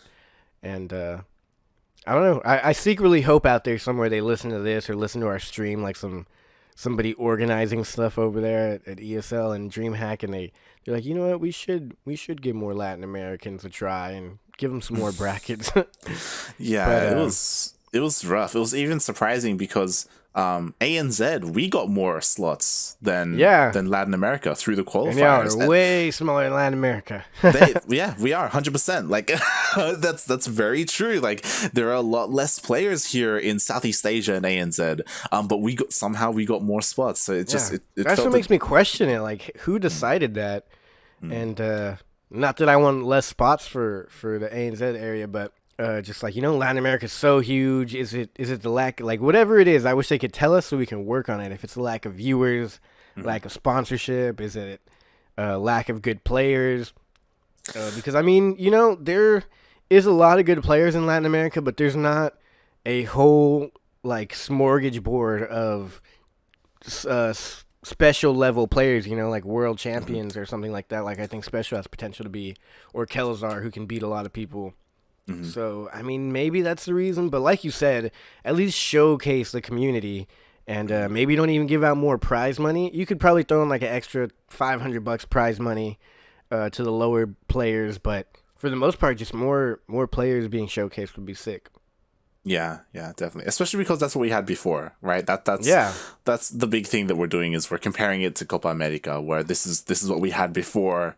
It worked. So you're doing something new. That's great. Now we compare. We can compare and contrast and see, hey, take what's good and what's bad from each one, right? And exactly, yeah. It's like, keep the money. Good job on paying more money. That's great. But a little bit more TV time. Like, I feel like at this point, the TV time, like I say TV time, the mainstream time is cool. Like, it's really great for the players. But, I mean, when there's only 4 people getting paid, I think it comes down to just winning for the money. Like, I don't think they were playing for the screen time. I think they were all going for the money. Yeah. And I mean, I know that they will be taking feedback. A couple of days ago, Apollo, Sean, who's kind of like become the face of ESL for StarCraft at least. Yeah.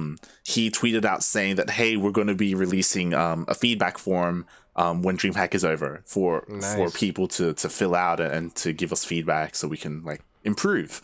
I hope they got enough room for me to write all my feedback on there. Yeah. And I think honestly, for me, like that's a good sign, and that's one of the good things about ESL, right? I was talking to Yaku yesterday actually about this, about how I think like the fact that ESL seems so receptive to feedback and to change things is what's better for them to have ownership over the esport compared to Blizzard, right? I feel like even though this is really a shaky start, and no one wanted 2020 to be like this, right? Like in Also, aspects. we can't fully blame. Like, I'm a little mad at ESL and DreamHack for the way they did this, but also you can't blame them. It's like a never before seen situation that's going on here. Like, I don't know. Like, I also do concerts on as my like main source of income, and that just is non-existent. Like, I always thought concerts were good because I heard a story like back in the day when there was a Great Depression in America. The one thing that never went out of business was the circus, because it was entertainment and people love entertainment. So I never thought that live events and concerts and festivals would ever go away, because I thought people will always pay for that and want to be involved in that. And I didn't expect like a pandemic that could shut down everything, and now there's no concerts. People can't go outside. It's pretty nuts. Something we never seen before. So I don't fully blame them for being terrible this one, but we'll see how they tighten up, and or see what adjustments they make, I guess. It's not really about tightening up, just more so figuring out a format that works for the players. And I feel like StarCraft is just in a new spot right now, you know? Like, there's a lot of new players, new builds, new maps, new means of watching and tournaments, and even with now, like, you know, the BlizzCon doesn't even matter anymore. Yeah. BlizzCon was like I'm honestly kind of sad. Like, that's what I look forward to every year. Same. It was like the huge big. It was like the finals. You know, like the World Cup for StarCraft. And now I'm interested to see how they even do that, like after COVID, because I don't know. It's just not going to feel the same if it's not a big, huge event that all just is like, you know, it has. They really did a good job of making it feel like it was a world championship at BlizzCon. Yeah. Like there's a lot of changes being made, and I mean, I'm sure we're going to see more changes, right? Like this isn't the final product by any means. This is the first test run, but also I feel like you get, like, you know, they got a lot to some big shoes to fill, because we do expect them. They are the new like BlizzCon, and they are the new main tournament for all of StarCraft. So like, we need them to do good. Yeah. There's a lot of pressure on ESL, and they've got, again, they've committed. You know, 3 years of StarCraft. How are they going to go? How's it going to end up? And I'm really curious to see by the time we hit 2021, like what's the landscape going to look like? Like, are they going to be figured out by then? And how are we going to look going on? Or are things gonna, like, are they going to keep tweaking things, and things are going to keep changing? Where are things going to kind of land? You know. Yeah, it's a little scary. I'm a little timid and worried about the future, but also, you know, it was great news to everybody that StarCraft is, and maybe that's why a lot of players are coming back, because they're saying that StarCraft is going to continue, and they just invested, and now they're announcing a team league. And I don't know if you want to get into that. I think it's a terrible idea, but but nonetheless, like, people are investing in StarCraft, and I feel like it's coming back. It's getting like more popular. Like, as I was watching DreamHack, there was like 8,000 followers or viewers, and now it's like 10,000. I don't know how it was at the peak, but it seems to be getting a little bit better. Like StarCraft, especially maybe with Corona. I don't know what all plays into it, but I feel like StarCraft is coming back. Yeah, definitely, and we'll see, because I'm also like excited to see how things turn out. I'm pretty optimistic, and just as you said, like we touched on it a little bit, where, you know, players like Jarpy and Darkness came back, Halfbreed came back, right? Like, you know, Eric is Halfbreed. That was a cool one. Yeah. I think it was a big story, not just in Latin America, but in all the regions. Every single time we casted one of the qualifiers, it's like, hey, this person's back. Like, remember, like, State oh, yeah. Like, yeah, State was cool to watch. Yeah. He's like, hey, I've also been playing for like a week. He comes out and he tours Starkiller, and we're like, whoa. Oh, State was sick. I feel like there was one one other player that had just shown up. Was it the Australian? I was doing some Ender. Australian players. Ender in Australia. Ender, yes, Ender. Oh, that dude was sick. Yep. Ender, yeah. So, like, it seems to be the tale of every tournament, like, oh, guess who's back into StarCraft now? So-and-so's back. And, I mean, I've been casting for a little bit and watching StarCraft for a long time, and I don't ever remember saying that as much as I'm saying that this year. Yeah, it's really exciting to see everyone coming back, and I imagine it's like a combination of things. It's the fact that StarCraft is secured like financially for 3 years. The esports, COVID, everyone's at home. I imagine everyone's probably playing more. Like that's exactly what I was gonna say. It's kind of like the perfect storm for like StarCraft to come to life. You know, like. It's the perfect little science experiment that you leave in your room and it starts to grow. It's just the right mixture of things gave it life, and it's unfortunate COVID's out, but what can we do now? We sit at home, play video games, pick up that old video game. StarCraft is always there. It's always great. And then they secured a whole bunch of prize money, and who knows what like all these old pros are thinking or doing now, but for some reason everyone's back into StarCraft. And like you said, I think it's a perfect storm with COVID and the prize pools being secured. Because I was watching the Pylon show, I think, and they were talking about that. Like, a lot of people get turned off to certain esports when there's a chance that the esport can just disappear. Like, honestly, we were all thinking it before they announced this 3-year contract thing or whatever it is. People were like, dude, I don't know. Are they just going to cancel StarCraft? Are they going to stop updating it? Are they just going to cancel all of esports for StarCraft and like the DreamHack sense and all that IEM Katowice stuff? So like a year ago, we were all kind of worried that StarCraft might not exist anymore. And I think now after it being secured, it's just in a good spot. Yeah, super awesome power move by all the people who made that happen. Yeah, it's really cool that they were able to do that. It's great. At the same time, I am a little bit. I'll be honest, I'm a little bit concerned about what happens after these 3 years, right? Like we're secure for 3 years. Okay, is this our last 3 years? I don't know. I hope not. I hope not. And like I guess it's also part of our drive here at the CranKy Ducklings. It's like, okay, if these 3 years are going to be like we have to perform as best we can to make it like look good enough for ESL to invest for another 3 years, then we have to do like the best we can, right? Like that's how I really see it. That's how I see everything I cast and everything that happens with StarCraft. It's like the more we support it, we're showing to the companies, the world, the sponsors, everybody that StarCraft is still relevant and it's still worth being a part of and keeping alive. So that's something I always think of when casting or anything like that. Like I always say it at the end of the cast, like just watch more StarCraft. If you can't support it any other way, you don't even have to watch me or the CranKy Ducklings. Just watch StarCraft in general, even though CranKy Ducklings is the best channel to watch. So if you're watching StarCraft, you'll end up there eventually. It's impossible now to watch StarCraft, a highlight reel, a VOD, and not eventually run into a CranKy Ducklings clip. It's ridiculous. Yeah. Like that's why like we're doing what we can like when it comes to like the Latin American scene, the NA scene, I kind of slept on it too because now I'm like seeing clips from Battle of the Americas that I missed and shit. And I'm like, man, that should have been me. I could have been. And then I even saw like there was like a Neeb versus it was Nina versus I forgot who, Cham. Yeah, Nina versus Cham. I was like, damn, that game was sick. I wish I could cast something like that. I was like, oh, wait, I could have, but I was out of town. I was supposed to cast that game, but I didn't.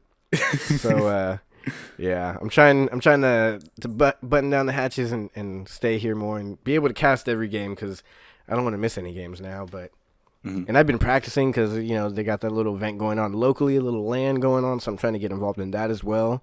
I actually emailed them because they had a section for community casters. Oh. And, so I emailed them about it, and I literally just sent them videos from the CranKy Ducklings YouTube when they asked for, like, proof of me casting and stuff, so. I mean, I don't know how much they'll need a StarCraft caster here in Arlington, Texas, in Dallas, but we'll find out. We'll see. I have high hopes. It's a good opportunity, to To be honest, Yeah. it's good. Just make sure you stay safe, especially if like you end up heading out. Yeah, I actually went up there to play, and they're actually super sanitary. Like they have the keyboards and the mouses up at the front. I brought my own though, and then they have all the like computers separated, so you can't sit next to anyone. Oh. You got to wear a mask at all times. Like it's a law in Texas now that you have to wear a mask everywhere you go.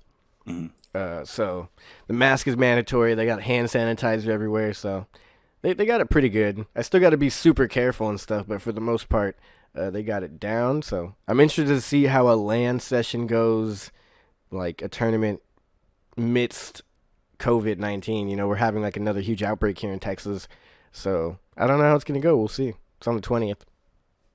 Yeah, which is in like a week and a half or something. It's interesting because like you're talking about all these precautions they're taking, and like there are talks that like maybe like COVID is something that we're going to have to like adapt to like culturally for an even longer extended period of time, and this could be part of it, right? Like, we're gonna have to have some weird LAN sessions, and might have all events online for maybe a year, maybe 2 years. We're almost to a year already. It's getting crazy. yeah, definitely. I should have gone to 30 LANs by now.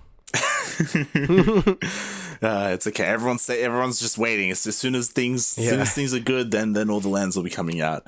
Also, I think we invested our lives in the right way, and luckily we're nerds who enjoy StarCraft, and this is a great time to be a nerd who enjoys StarCraft because, I mean, it's not really affected too much if you're just an online watcher or a caster or a player. You can still do all those things. You just can't go to live events.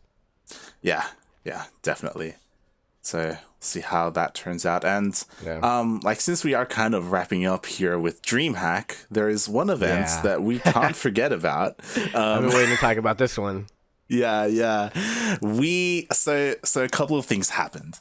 After the DreamHack qualifiers, we were talking about how like, all these good players, they just didn't make the cut. They just didn't qualify, and there were so little spots for the DreamHack main event. It's such a shame. It was like a couple of hours later, Darking's like, yo, we got to do something about this. Yeah.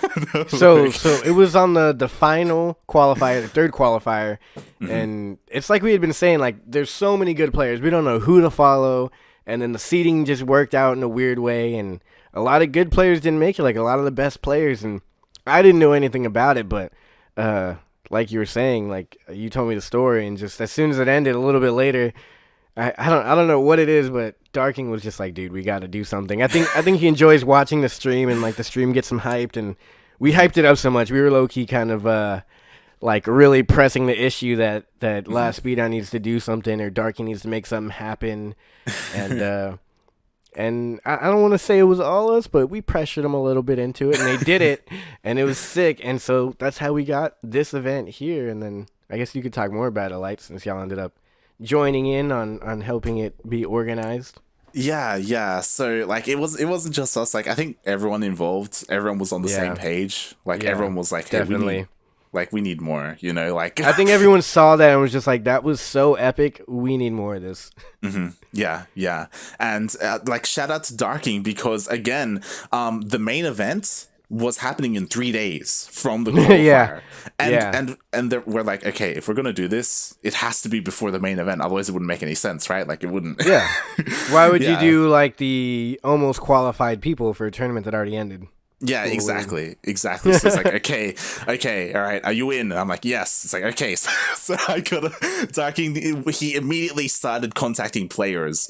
He made like a spreadsheet and he calculated, like he gave points to all the players, and depending on how far they made it each qualifier, they got a certain amount of points. So he got a ranking of all the players, and from starting from the top like 8, he contacted them to try and get them involved in some way.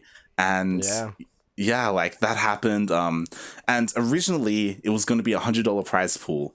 But then I'm like, yo, no. Not enough. It's not this enough. Just won't do. Yeah. Like for a while, we've been thinking, Kura and I have been thinking like, hey, like what more can we do for the scene? It would be cool. Like we don't really have like the resources to run like another weekly, but hey, like this opportunity presented itself. Like we want to sponsor, right? Like we want to help out. And I feel like it makes sense. Like, I mean, I don't, if you guys don't know, CranKy Ducklings is all over the world as far as casting StarCraft. So to sit down and organize an entire weekly event is nearly impossible right now. Yeah. But it makes sense to sponsor, cast, and stream a Latin American event. And I think it just worked out perfectly. It was a sick event. And like the prize pool is $200. That's more than like anybody made in most of the games there. Yeah. This was La Espira Desafiantes, which basically means challengers. And that was very fitting because I don't know if you recall this, but last year there was WCS Challenger, and that was WCS Challenger. Yeah, and for Korea, like there used to be GSL Code A, which is kind of the same thing. It's like players that didn't quite make it to the main event. But they were, still good players, and it was like an event to showcase them, right? And that's essentially what we wanted to do here. Yeah, and we did it, and a couple players couldn't make it because it was like Light said, it was very last minute. But we ended up getting Terran. I'm gonna read the list here. We got Destan, Turkey Dano, Sinner, Terran, Barrada, Egg, Halfbreed, and the Zerg Lord. So it ended up being a freaking stack bracket that was just crazy, and that was a really fun one. It happened so quick, but my favorite thing about this was it was a huge prize pool. There was only like 8 players isn't a lot for a tournament, and who was it? Jim Rising, Horus, Demon Swap. Yeah, Demon Swap. There you go. Everyone got involved and got together for this event and streamed it. I think they all streamed it together, actually. I don't really remember, maybe one on YouTube. But either way, like the whole Latin American community came out for this one. And like the fact that Jim Rising and Demon Swap and Horrors were all down to get involved is kind of big. Because I feel like, some of the bigger streamers, sometimes they'll say no to things that are small or quick or last minute. But they were totally down. Yeah, it was really cool. And again, like that just goes to show like La Espira is like basically all these guys like working together, like they're able to run something like this. Like Horus, Demon Swap, Jim Rising, they're kind of the pillars of that. And they're like big names. Yeah, exactly. So it's pretty sick that they were down to make that happen, and I'm glad it happened. We had who do we had? We had Brazil, Chile, Mexico, Argentina, Colombia, Chile, of course. I think I already said that. Brazil, yeah. So it was sick. And then the games ended up playing out crazy. They were all best of 3, except for the finals were best of 5. And Terran ended up winning it, which I think that's pretty cool because Terran is super sick. But I guess that's kind of the purpose of this. Like, some of these players get lost in the sauce, so to speak, when you put them next to, like, best players in Latin America. You got Cham, Kelazar, Special, but you don't get down to, like, right past that, like, just beneath the surface where you got, like, Eggs, Terran, the Zerglord, Destan, Sinner, and that's why this tournament, I think, was so sick. So, like, overall, it was crazy because we did the Chilean tournament, the Rebirth, 8-hour cast. It was ridiculous. Then we go into a full week of casting back and forth NA Latin American qualifiers, 6 days in a row. And then 2 days me and Light were like, dude, that was crazy. Like, I'm glad we finished. I'll see you next week. And then the next day he's like, bro, we got to cast in 2 days. Are you ready? And I was like, you son of a bitch, I'm in. Let's do it. and then we ended up it was quite a week, but I enjoyed it. It was fun. It was like a nice crash course in StarCraft. And just when I think I already like pushed my limits, you're like, hey, I got a new bar to set of pushing the limits. And I was like, let's do it. And I'm surprised you were able to do it because I guess it's different for each of us, but your time was like super early in the morning, and for me it was like super evening. So I was staying up late, and you were waking up early or not sleeping at all. You just weren't sleeping. You just went into robot mode for a good week. For me, it was an interesting test of like Not fortitude. What is it? Just stamina. Sleep I guess. schedule. Yeah, stamina. Yeah, Yeah. really. Because even beyond, like, I was just casting what I said. You still had, like, other events that you were awake for and running, and I'm sure you did, like, VODs and, and also beyond that, you were doing the production. I mean, Kuro was also helping, but you were doing the observing and the stream tools, and I don't know what all you have to do for the production, but you did it all. Yeah. So, Yeah. kudos to you, man. You killed it. Yeah. There was the promotion on social media. There was like all the ESL weeklies kept going as well, our amateur stuff as well. And then Kuro goes to sleep right as we start, so it's like you kind of don't have. I feel like Kuro's like the right hand. If anything goes wrong, we can just hit up Kuro and she'll hop in and get it done. But she was kind of like going to sleep right as it started, because I think it was like 3 a.m. or something for her when we started, or at least when we were into it. So it was a whole crazy thing, but I got to give my hats off to the CranKy Ducklings for making it happen, man. Y'all held it down. I say CranKy Ducklings like there's some big team. I'm talking about Light and Kuro. CranKy Ducklings, like it's really just the two of us, that kind of hold down the fort. But like at the same time, like we wouldn't be able to do it without like everyone else, right? Like all the casters. Yeah. There's still a whole team, and there's other people, but Light and Kuro are the main components of the machine. But yeah, it's sick with all the other casters, and we're so off and stuff, like there's not that much to cast, so I don't really ever cast with a lot of the other casters, but I have a couple times, like maybe once with Yaku and a bunch with Corky, so I mean that's super cool. I enjoy casting with them. I think that's one of the coolest things about CranKy Ducklings, aside from Yodaslim. I think you guys have like an A-list celebrity casting lineup. Yeah. We have someone. We have someone from like each region, basically. Like you're from the NA. Yaku's from Singapore. Yaku. And you and Corky, are you and Corky, like, do y'all live close to each other? Not at all. We really? Like, on opposite sides of the country. Yes. No way. Well, how far is that? I don't know how big the country is. Australia's pretty big. It's pretty big. Oh, jeez. Deceptively large. Man, yeah, that's nuts. So have y'all ever actually met in person? Last year there was a LAN, and we were able to meet up. Yeah. Dang, yeah. Who all flew in for that? Just Quirky and I and a bunch of the other like Australian-based players. Oh, it was in Australia? Yeah. Who had the longer flight? Or did y'all drive? I think we both flew from both opposite ends, like 2 hours each or something. That's crazy. Met in the middle. Yeah. That's nuts. That is nuts. But yeah, I think all the casters of CranKy Ducklings are sick. I think that's what makes CranKy Ducklings so interesting. And but yeah, La Espira Desafiantes. I can't even say that word. Desafiantes. That was a sick tournament, and like it was like a nice dessert after. It's like an unexpected dessert. It's like when you're eating dinner for your birthday and then they just come out with the cake, and you didn't expect it because someone like told them on the side. It's like that, but they don't make you sing or anything. You just get like a surprise dessert. That's what that tournament was like. It was a good surprise dessert. And then it was even sicker because it was going to be like $100 prize pool, which means, the first place would have got like, what, $70 or something. And then third place, like 30, and last place 10 or so. I don't know math. I can't math. I don't do math. But then it doubled because of CranKy Ducklings, and it was 200. And first place Taryn got $100. So like, that's pretty sick. Like you lose the qualifiers, and it is a little discouraging to lose and not qualify for DreamHack. They probably trained a lot, but then they all got to play again and make money. So lifting spirits, keeping people playing, keeping the watchers watching. It was a long. That was all happening in a course of like 8 days, folks. So y'all know. I think we had like a day or two off in between the first big cast, and then the 6 days straight, and then 2 days off, and then the final cast. It was quite a week.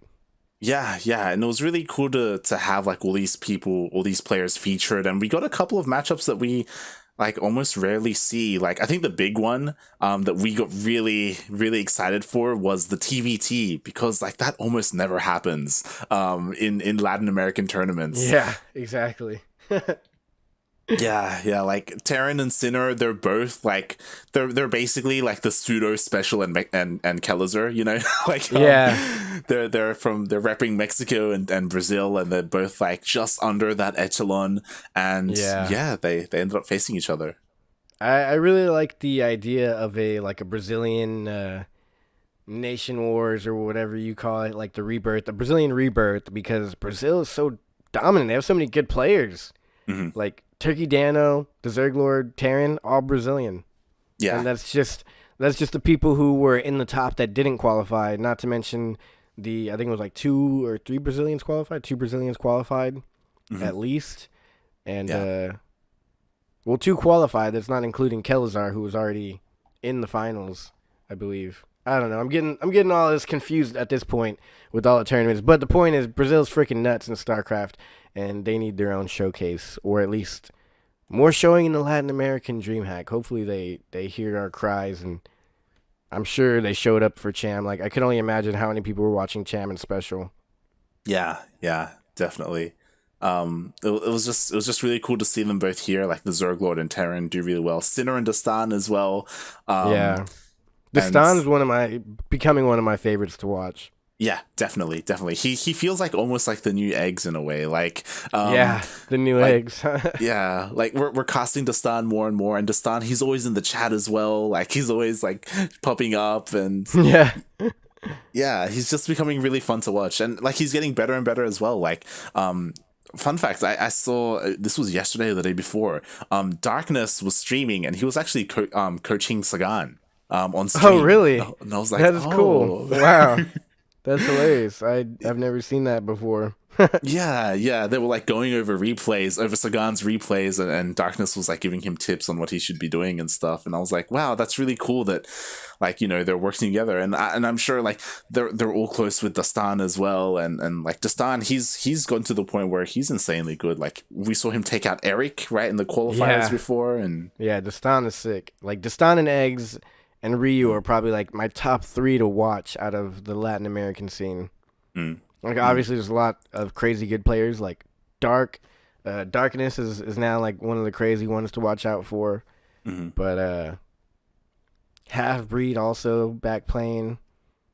Uh yeah, I think it's really cool. I'm excited for the Latin American scene and how it's turning out. And I think the challenger matchup was like the icing on the cake that signified like the DreamHack was big, but we don't need DreamHack to have good matches. I yeah, feel like yeah. that's really what it was in the end. Like that wasn't good enough. DreamHack, we got it. Latin Mhm. America got it. We'll take care of it. Yeah, and the finals are great as well. The finals harken back to it's something that I'm never going to forget. I don't know if you recall this, but Yeah, there was that one Battle of the Americas where we started off in the first round, Brazil versus Brazil. We casted the Zerglord versus Terran, and yep. it was an insanely long series. And by the time we finished casting it, we had to go straight into the semis because they were waiting. Yeah, For we us. went straight into the semis. That was hilarious. I do remember that. Who was the first matchup or the second round? Was it the second round that they follow each other? Or? It was the first round. It was the First round, yeah. I just remember we got out and I was like, geez, that was good. Oh, the finals. Now, given it was kind of like a short bracket, but still, like, Jesus. Mhm. Like, that was crazy. Yeah, Pretty yeah. ridiculous, but And that was months ago now, and now yeah. we're here and we see them play again.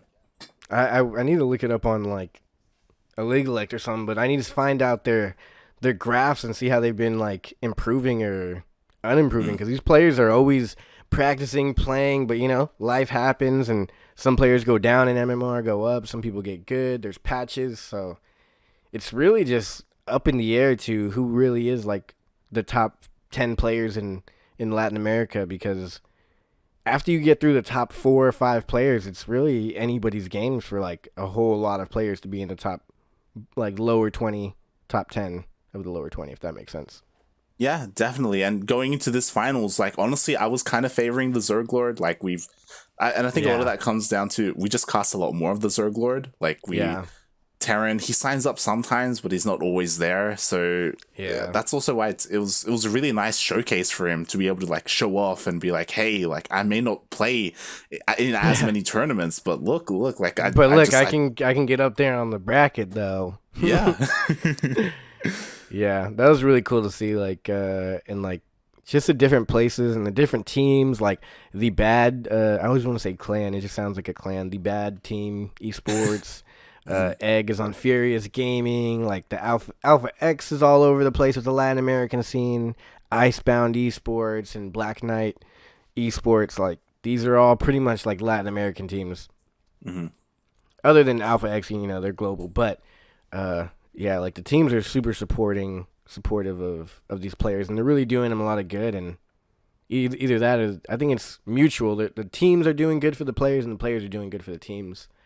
And most importantly, CranKy Ducklings is casting all of it, so everybody wins when they're casted by CranKy Ducklings. Yeah. And also quickly want to touch on Halfbreed. It was cool to see Halfbreed play in not just this, but in the qualifiers as well, because if you recall, he is the one Chilean who was missing from Rebirth, and that's because his PC was broken. Yeah, his computer broke. I remember that Darking told us that his PC broke and he couldn't play. And I think he ended up playing this one off of like his brother's computer, didn't he? Yes. He ended up telling him, like, did you get your computer? He's like, nope, just on my brother's. Like, oh, jeez. And he still managed to play and give a good show. Yeah, definitely. So it's cool that Halfbreed was able to compete. It's a shame that he wasn't a part of Rebirth, but again, he's another one of those players who, like, it's cool to see him like playing more and stuff. Yeah, I think it's okay he was out of Rebirth, because that would have made it go past the 8-minute mark. Like, one more player signed up, a good player, and we would have been there for another best of 5 series. Would have been there for another hour. Would have been 9 Yeah, hour we got a 9-hour cast, but I mean, I don't even care. It would have been cool to see him play, but I think really just the show out for the Rebirth it just speaks volumes for the scene. And that was just Chile. Like, I didn't expect that from Chile. I couldn't imagine. Like, I'm kind of scared. Like, can Mexico even show up like that? Can Mexico even do that? I'm pretty sure Brazil can do that. Can, like, Peru or any other place do that? I don't know, but I'm excited to see. Like, if we have a Mexico Rebirth, I would really hope that it's just completely plastered with players just like the Chilean one. And I really wonder what it was that made that one have 200 signups. And you just need to repeat that again and again. Yeah, I think a lot of it came down to a couple of things, which is why I think it's really important to get teams involved, is that Rebirth Esports is a Chilean team, and they don't really, from my understanding, they don't really have like a StarCraft division, but like they're big in Chile, and then they wanted to support the StarCraft in Chile, so that's cool. You know, they promoted it to Chileans, and that helped out, like, introduce or bring in a bunch of people who otherwise normally don't compete in tournaments to play and participate. Well, we need to I mean, I guess that's their thing, so they can follow that thing, but we need to do all we can to help, so I think we should we need to get them to do a Mexico one or a Brazil one. We need to see what's going on with that. Like, ideally, I would find like another big like Mexican or Peruvian or Brazilian like esports I feel like Brazil's team. the obvious one. Like Death Zone Gaming or or the Bad, right? The Bad, that's the other one. The Bad with they got the cool little face mask on their their clan tag or their picture. So that's pretty cool. I'm not sure where Icebound Esports is from, but they can throw in anyways. I mean, maybe even Alpha X, but Alpha X just has so much going on. I feel like it's hard for them to throw events and support the Latin American community. They got so many players out there, and at least they have players in the Latin American community, so they are supporting it. Yeah. I think the problem with Alpha X is you mentioned that they were more global. Like, they're not specialized in a specific region. And I think that's more of what we're trying to go for to help that specific region grow. Specialize in the region, But I think it's cool. I could imagine like a cool tournament with like CranKy Ducklings, Espira, and Cosmos Esports all doing a tournament. I think that would be. I mean, just the prize money alone between those 3 entities would be crazy. And by crazy, I mean like $300. Like that's nuts for a Latin American tournament. Mm-hmm.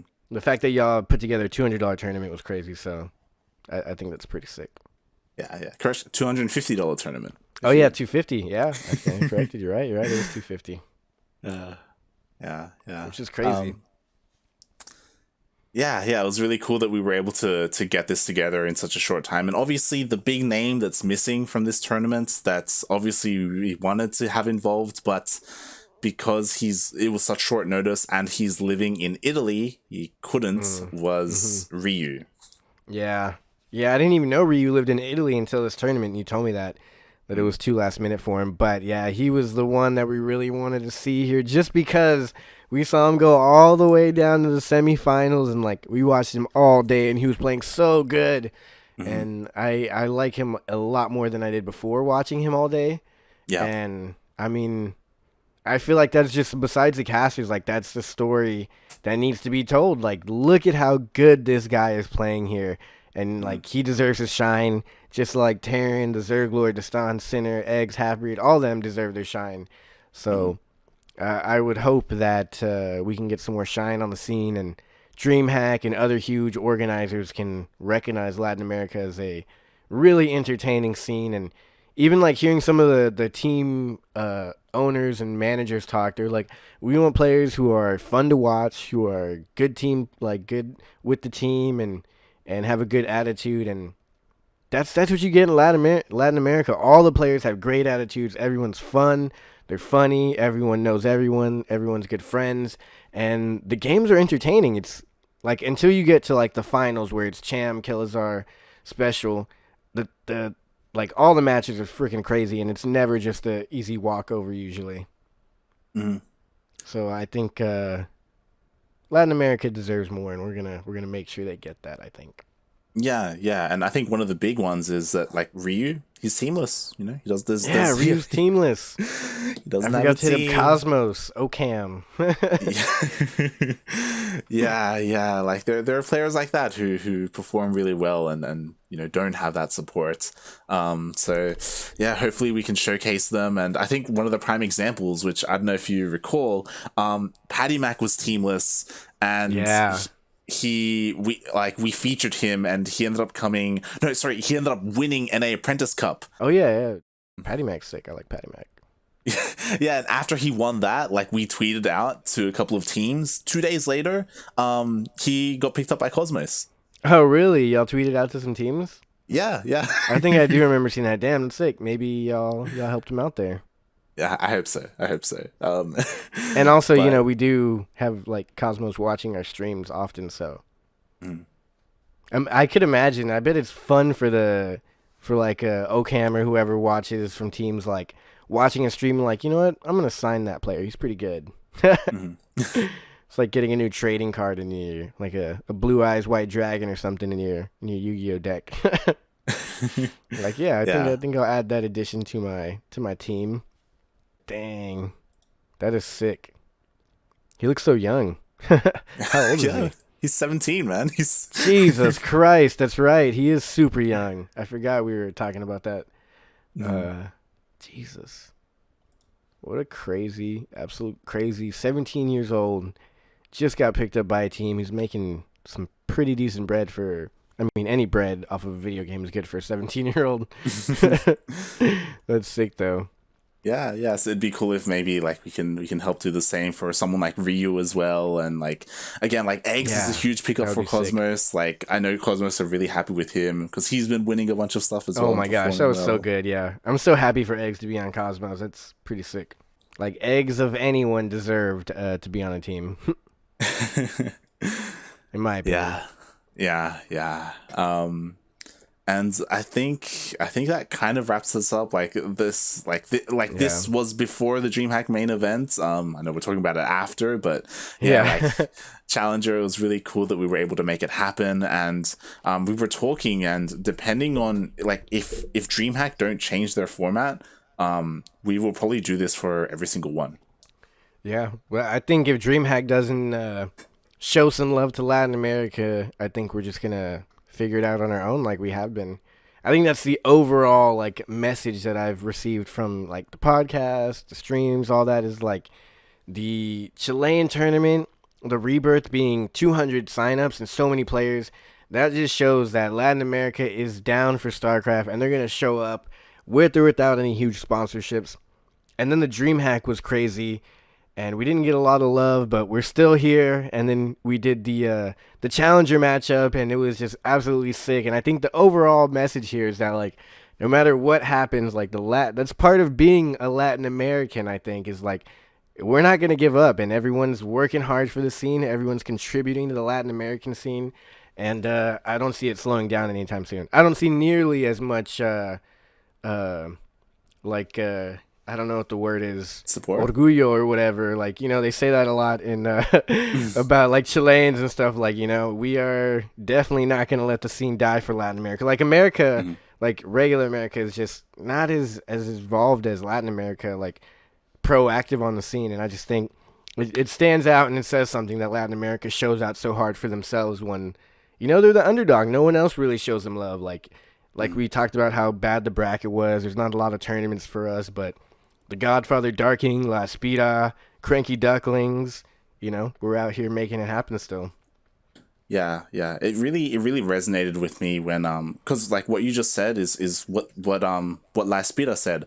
I think a couple of weeks ago they came out with a podcast going into DreamHack and Horus, Jim Rising, not Enki, Demon Swap. They were all they said similar things where it's like, hey, like the amount of support we get is just great and we've grown so much and it was all kind of without much outside support, like we were able to build this together without like Blizzard or ESL and like with what we've been able to achieve together, like we can do so much more and we can just keep going. And this is something that they've built up, La Espira and the Latin American community and obviously they want to keep this going, right? And we feel the same way. Like this has been great and we want to help as best we can. And from the looks of it, it's just getting better and better. Like, I see the viewers going up here and there, and, like, more tournaments popping up, more return viewers, more people subscribing, and, like, Twitch channel and stuff. And, like, there's just more support. And I think after everything that has been done for the Latin American scene, I think it's, like, reached its own spot where it's, like, its own self-sustaining economy. Like you said, like, we can just keep doing the tournaments and... La Espira can keep doing their tournaments, and all the players are on teams, even though Blizzard doesn't recognize them really. And I don't think it's going to stop anytime soon. I think it's just like the tournament. It's a rebirth, and I think Latin America is about to blow up on the scene right now. Yeah. Like even Darking has said many times, like 2020 this year. Like the Latin American community has like come together like never before. Like this wasn't like this in 2019 or in 2018. Like it's slowly been getting bigger and bigger and better and better. And now like it's it's huge. Yeah. Now it's like the platform has been built by, like CranKy Ducklings and like you said, La Espira and all the streamers, Darking, all the admins out there and tournament organizers. And now I think it's like at a really good spot where it can be like sustainable and draw some attention. Who knows where it'll go from here, but it's definitely in a much better place thanks to all the hard work from everybody involved. Like I said, La Espira, Darking, CranKy Ducklings, Light, and it's even crazy to me. Like Kuro is playing a big part in supporting the Latin American scene, and she's asleep every time we cast. But she's there doing the editing stuff, scenes. I don't know exactly what she does, but I know she does a shit ton of stuff to help out on all this, and I think it's pretty crazy how it all comes down. And even like when I'm not here, and like Yaku will hop in, or who else has been casting lately? Milk. I heard Milk one time. Milk's really good. I'm enjoying, like, I honestly enjoy when I'm not here and I hear the new casters. I'm like, that's pretty cool, like hearing it how it would be when I'm not there. It's interesting and I like it. But yeah, man, overall, I just think the Latin America scene is amazing, and I'm super grateful for people like Darking and La Espira, and especially CranKy Ducklings and, Light and Kuro and all the casters. It's freaking sick. Yeah, yeah. And I say this every time we cast like a last bidder event, but I'll say it here. It's looking at the Latin American community, it's something that I strive for and I want to incorporate in other regions, right? Like if like you mentioned NA, right? Like if NA was anything like Latin America, like it would be It'd be huge. crazy. Like Yeah. yeah, it'd be insane. And like Kura and I and the Cranky Ducklings, we're in a situation where for the ANZ region, for the Southeast Asia region, we are kind of like La Espira right now. Like Yeah. Y'all are doing we're y'all's tournaments, weeklies, and yeah. it's like the big main tournament coming out of there. Like I stay up and watch it sometimes. I don't know of any other tournament from the region really, other than like, you know, the official weeklies and stuff. But yeah, y'all are like the main one for your region, and it's crazy because at the same time you're still doing all this for NA and Latin America, and then you're over there in the ANZ regions, and even doing like I don't know what else you do. You guys do everything. Yeah, it's a tough ask, but it's some Korean cast too, right? Don't y'all do the ESL Open Cups as well? Yeah. For Korea, we do that as well. Korea, there you go. Yeah. But yeah, like I guess our end goal is to be like La Espira, but for these other regions, or to somehow like incorporate the way their structure in other regions, because I feel like that's the best way to do things. Yeah, that's the only way to do it, man, is create a community and a structure that's sustainable. That's really what it comes down to, is like, how do we have money coming in and out of this machine? Because, you know, it's not all about money, but at the end of the day, to keep the players playing, to keep the events running, we need money coming in and going out. So, yeah, I think it's really important that we showcase how fun it is to watch these players and show that people want to watch, so that other people will invest, and that it'll become sustainable. And I think Cranky Ducklings has done a great job so far in building up these different scenes all over the place.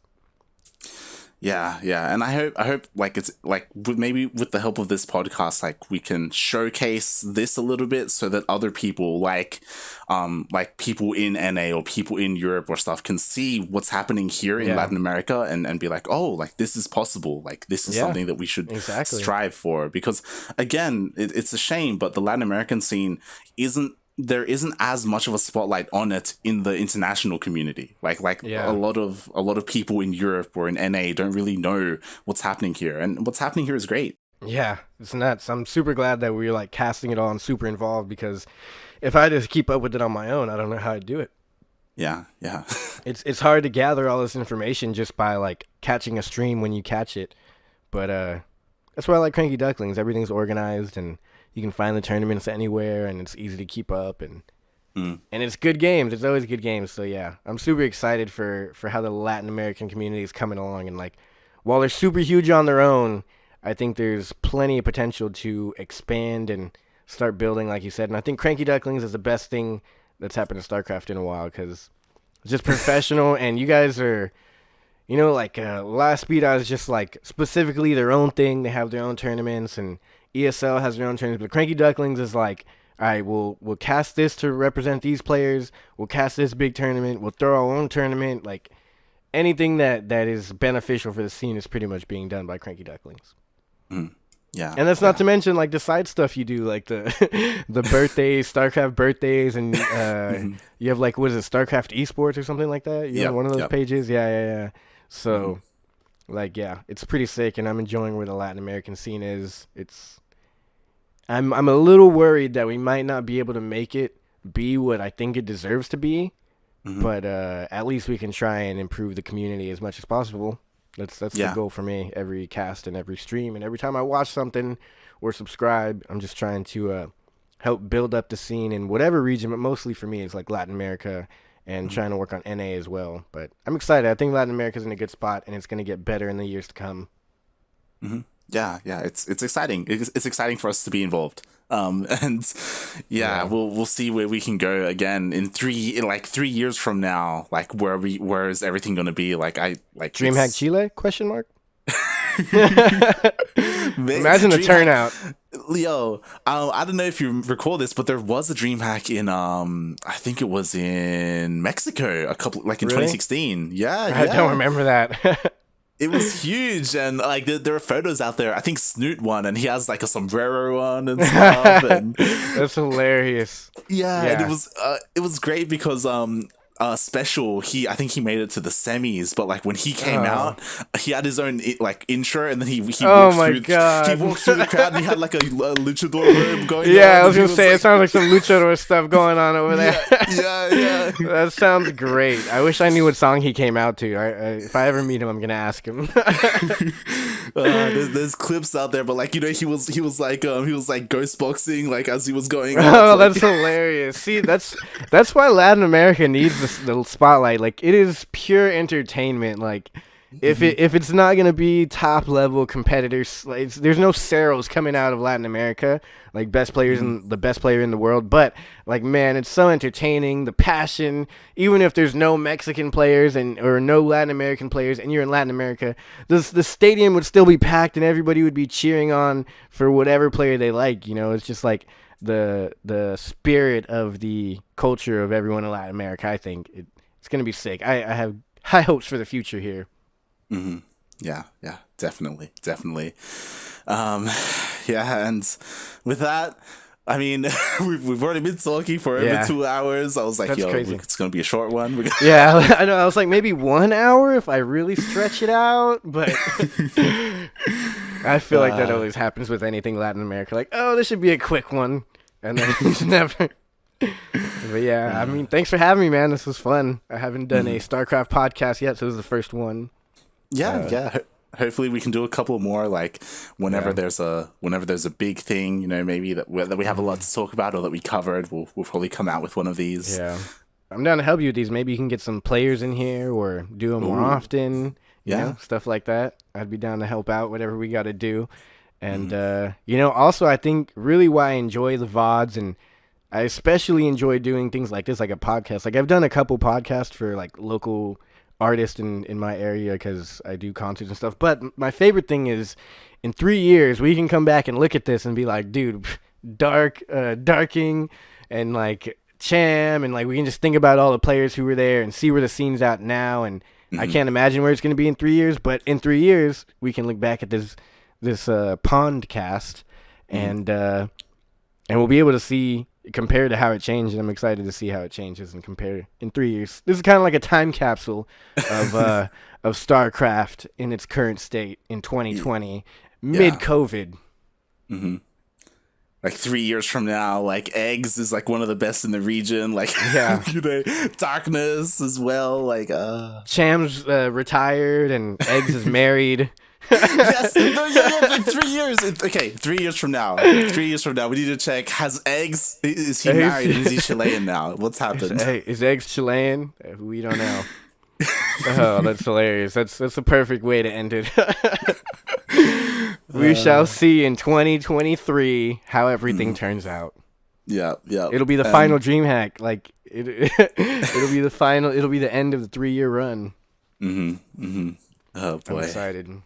Well, thanks for having me, man. This was pretty sick, and I look forward to the future of all StarCraft. Yeah, definitely. And before we head out, Yodaslim, where can people find you? Oh, man, you guys can find me on all the socials, Yoda_Slim. But most importantly for me, man, you guys gotta, whatever you can for CranKy Ducklings. Like, the YouTube is sick, the Twitch, subscribe, follow, support CranKy Ducklings, because that's how you support me. That's all I gotta say on that. Yeah. And of course, you can find Yodaslim on the CranKy Ducklings, usually casting Battle of the Americas, Sentimental Latino, and NA Apprentice Cup over the weekend. So yes, every Friday and Saturday. So. Well, usually, sometimes I'm not here, but I'm trying to be here as much as possible because I feel like I'm missing out on the info. I need to see these players in action, and I need to know what their skills are right now. I'm losing my touch. Mm-hmm. yeah. You've been every single week, every weekend. You can catch me on the CranKy Duckling stream. But if you're just bored, you can tune in at the CranKy Duckling stream when I'm not casting, because you guys have stuff all over the place every week, different region, different time. It doesn't matter. You'll find something that you like out of the CranKy Duckling stream. Hopefully we have a bit for everyone. As you can find me at light_VIP on Twitch and Twitter. I'm usually there casting with Yoda over the weekends, Fridays and Saturdays. I'm also casting some ANZ stuff as well. We have a lot of ANZ tournaments, Grand Platypus Open, you know, things like we try and have something for every region, and it's pretty cool. Yeah, you guys are doing a great job, man. Thanks for having me. Thanks for doing the podcast. And shout out to y'all and CranKy Ducklings for doing everything for the Latin American community. yeah. And shout out to Kuro as well. She's going to be editing this. yeah, Kuro. I mean, that's what I mean by CranKy Ducklings. I really mean Kuro and Light. I love all the casters too. The casters are awesome, but you know, you got to give credit where credit is due. You and Kuro really run things and hold it down and do it very professionally in an easy manner for everyone to grasp. So that's sick, man. Appreciate you having me out here on the podcast. I hope I get to do another one soon. Hopefully we're back for another one very soon with some good news on good tournaments. Yeah, I hope so as well. This has been great. It's been great. Yeah. Oh man, well, appreciate it. See you in the Battle of the Americas. Yeah. See you over the weekend. And everyone else, we'll see you for the next PondCast, whenever that is. Very soon. Ciao. Later.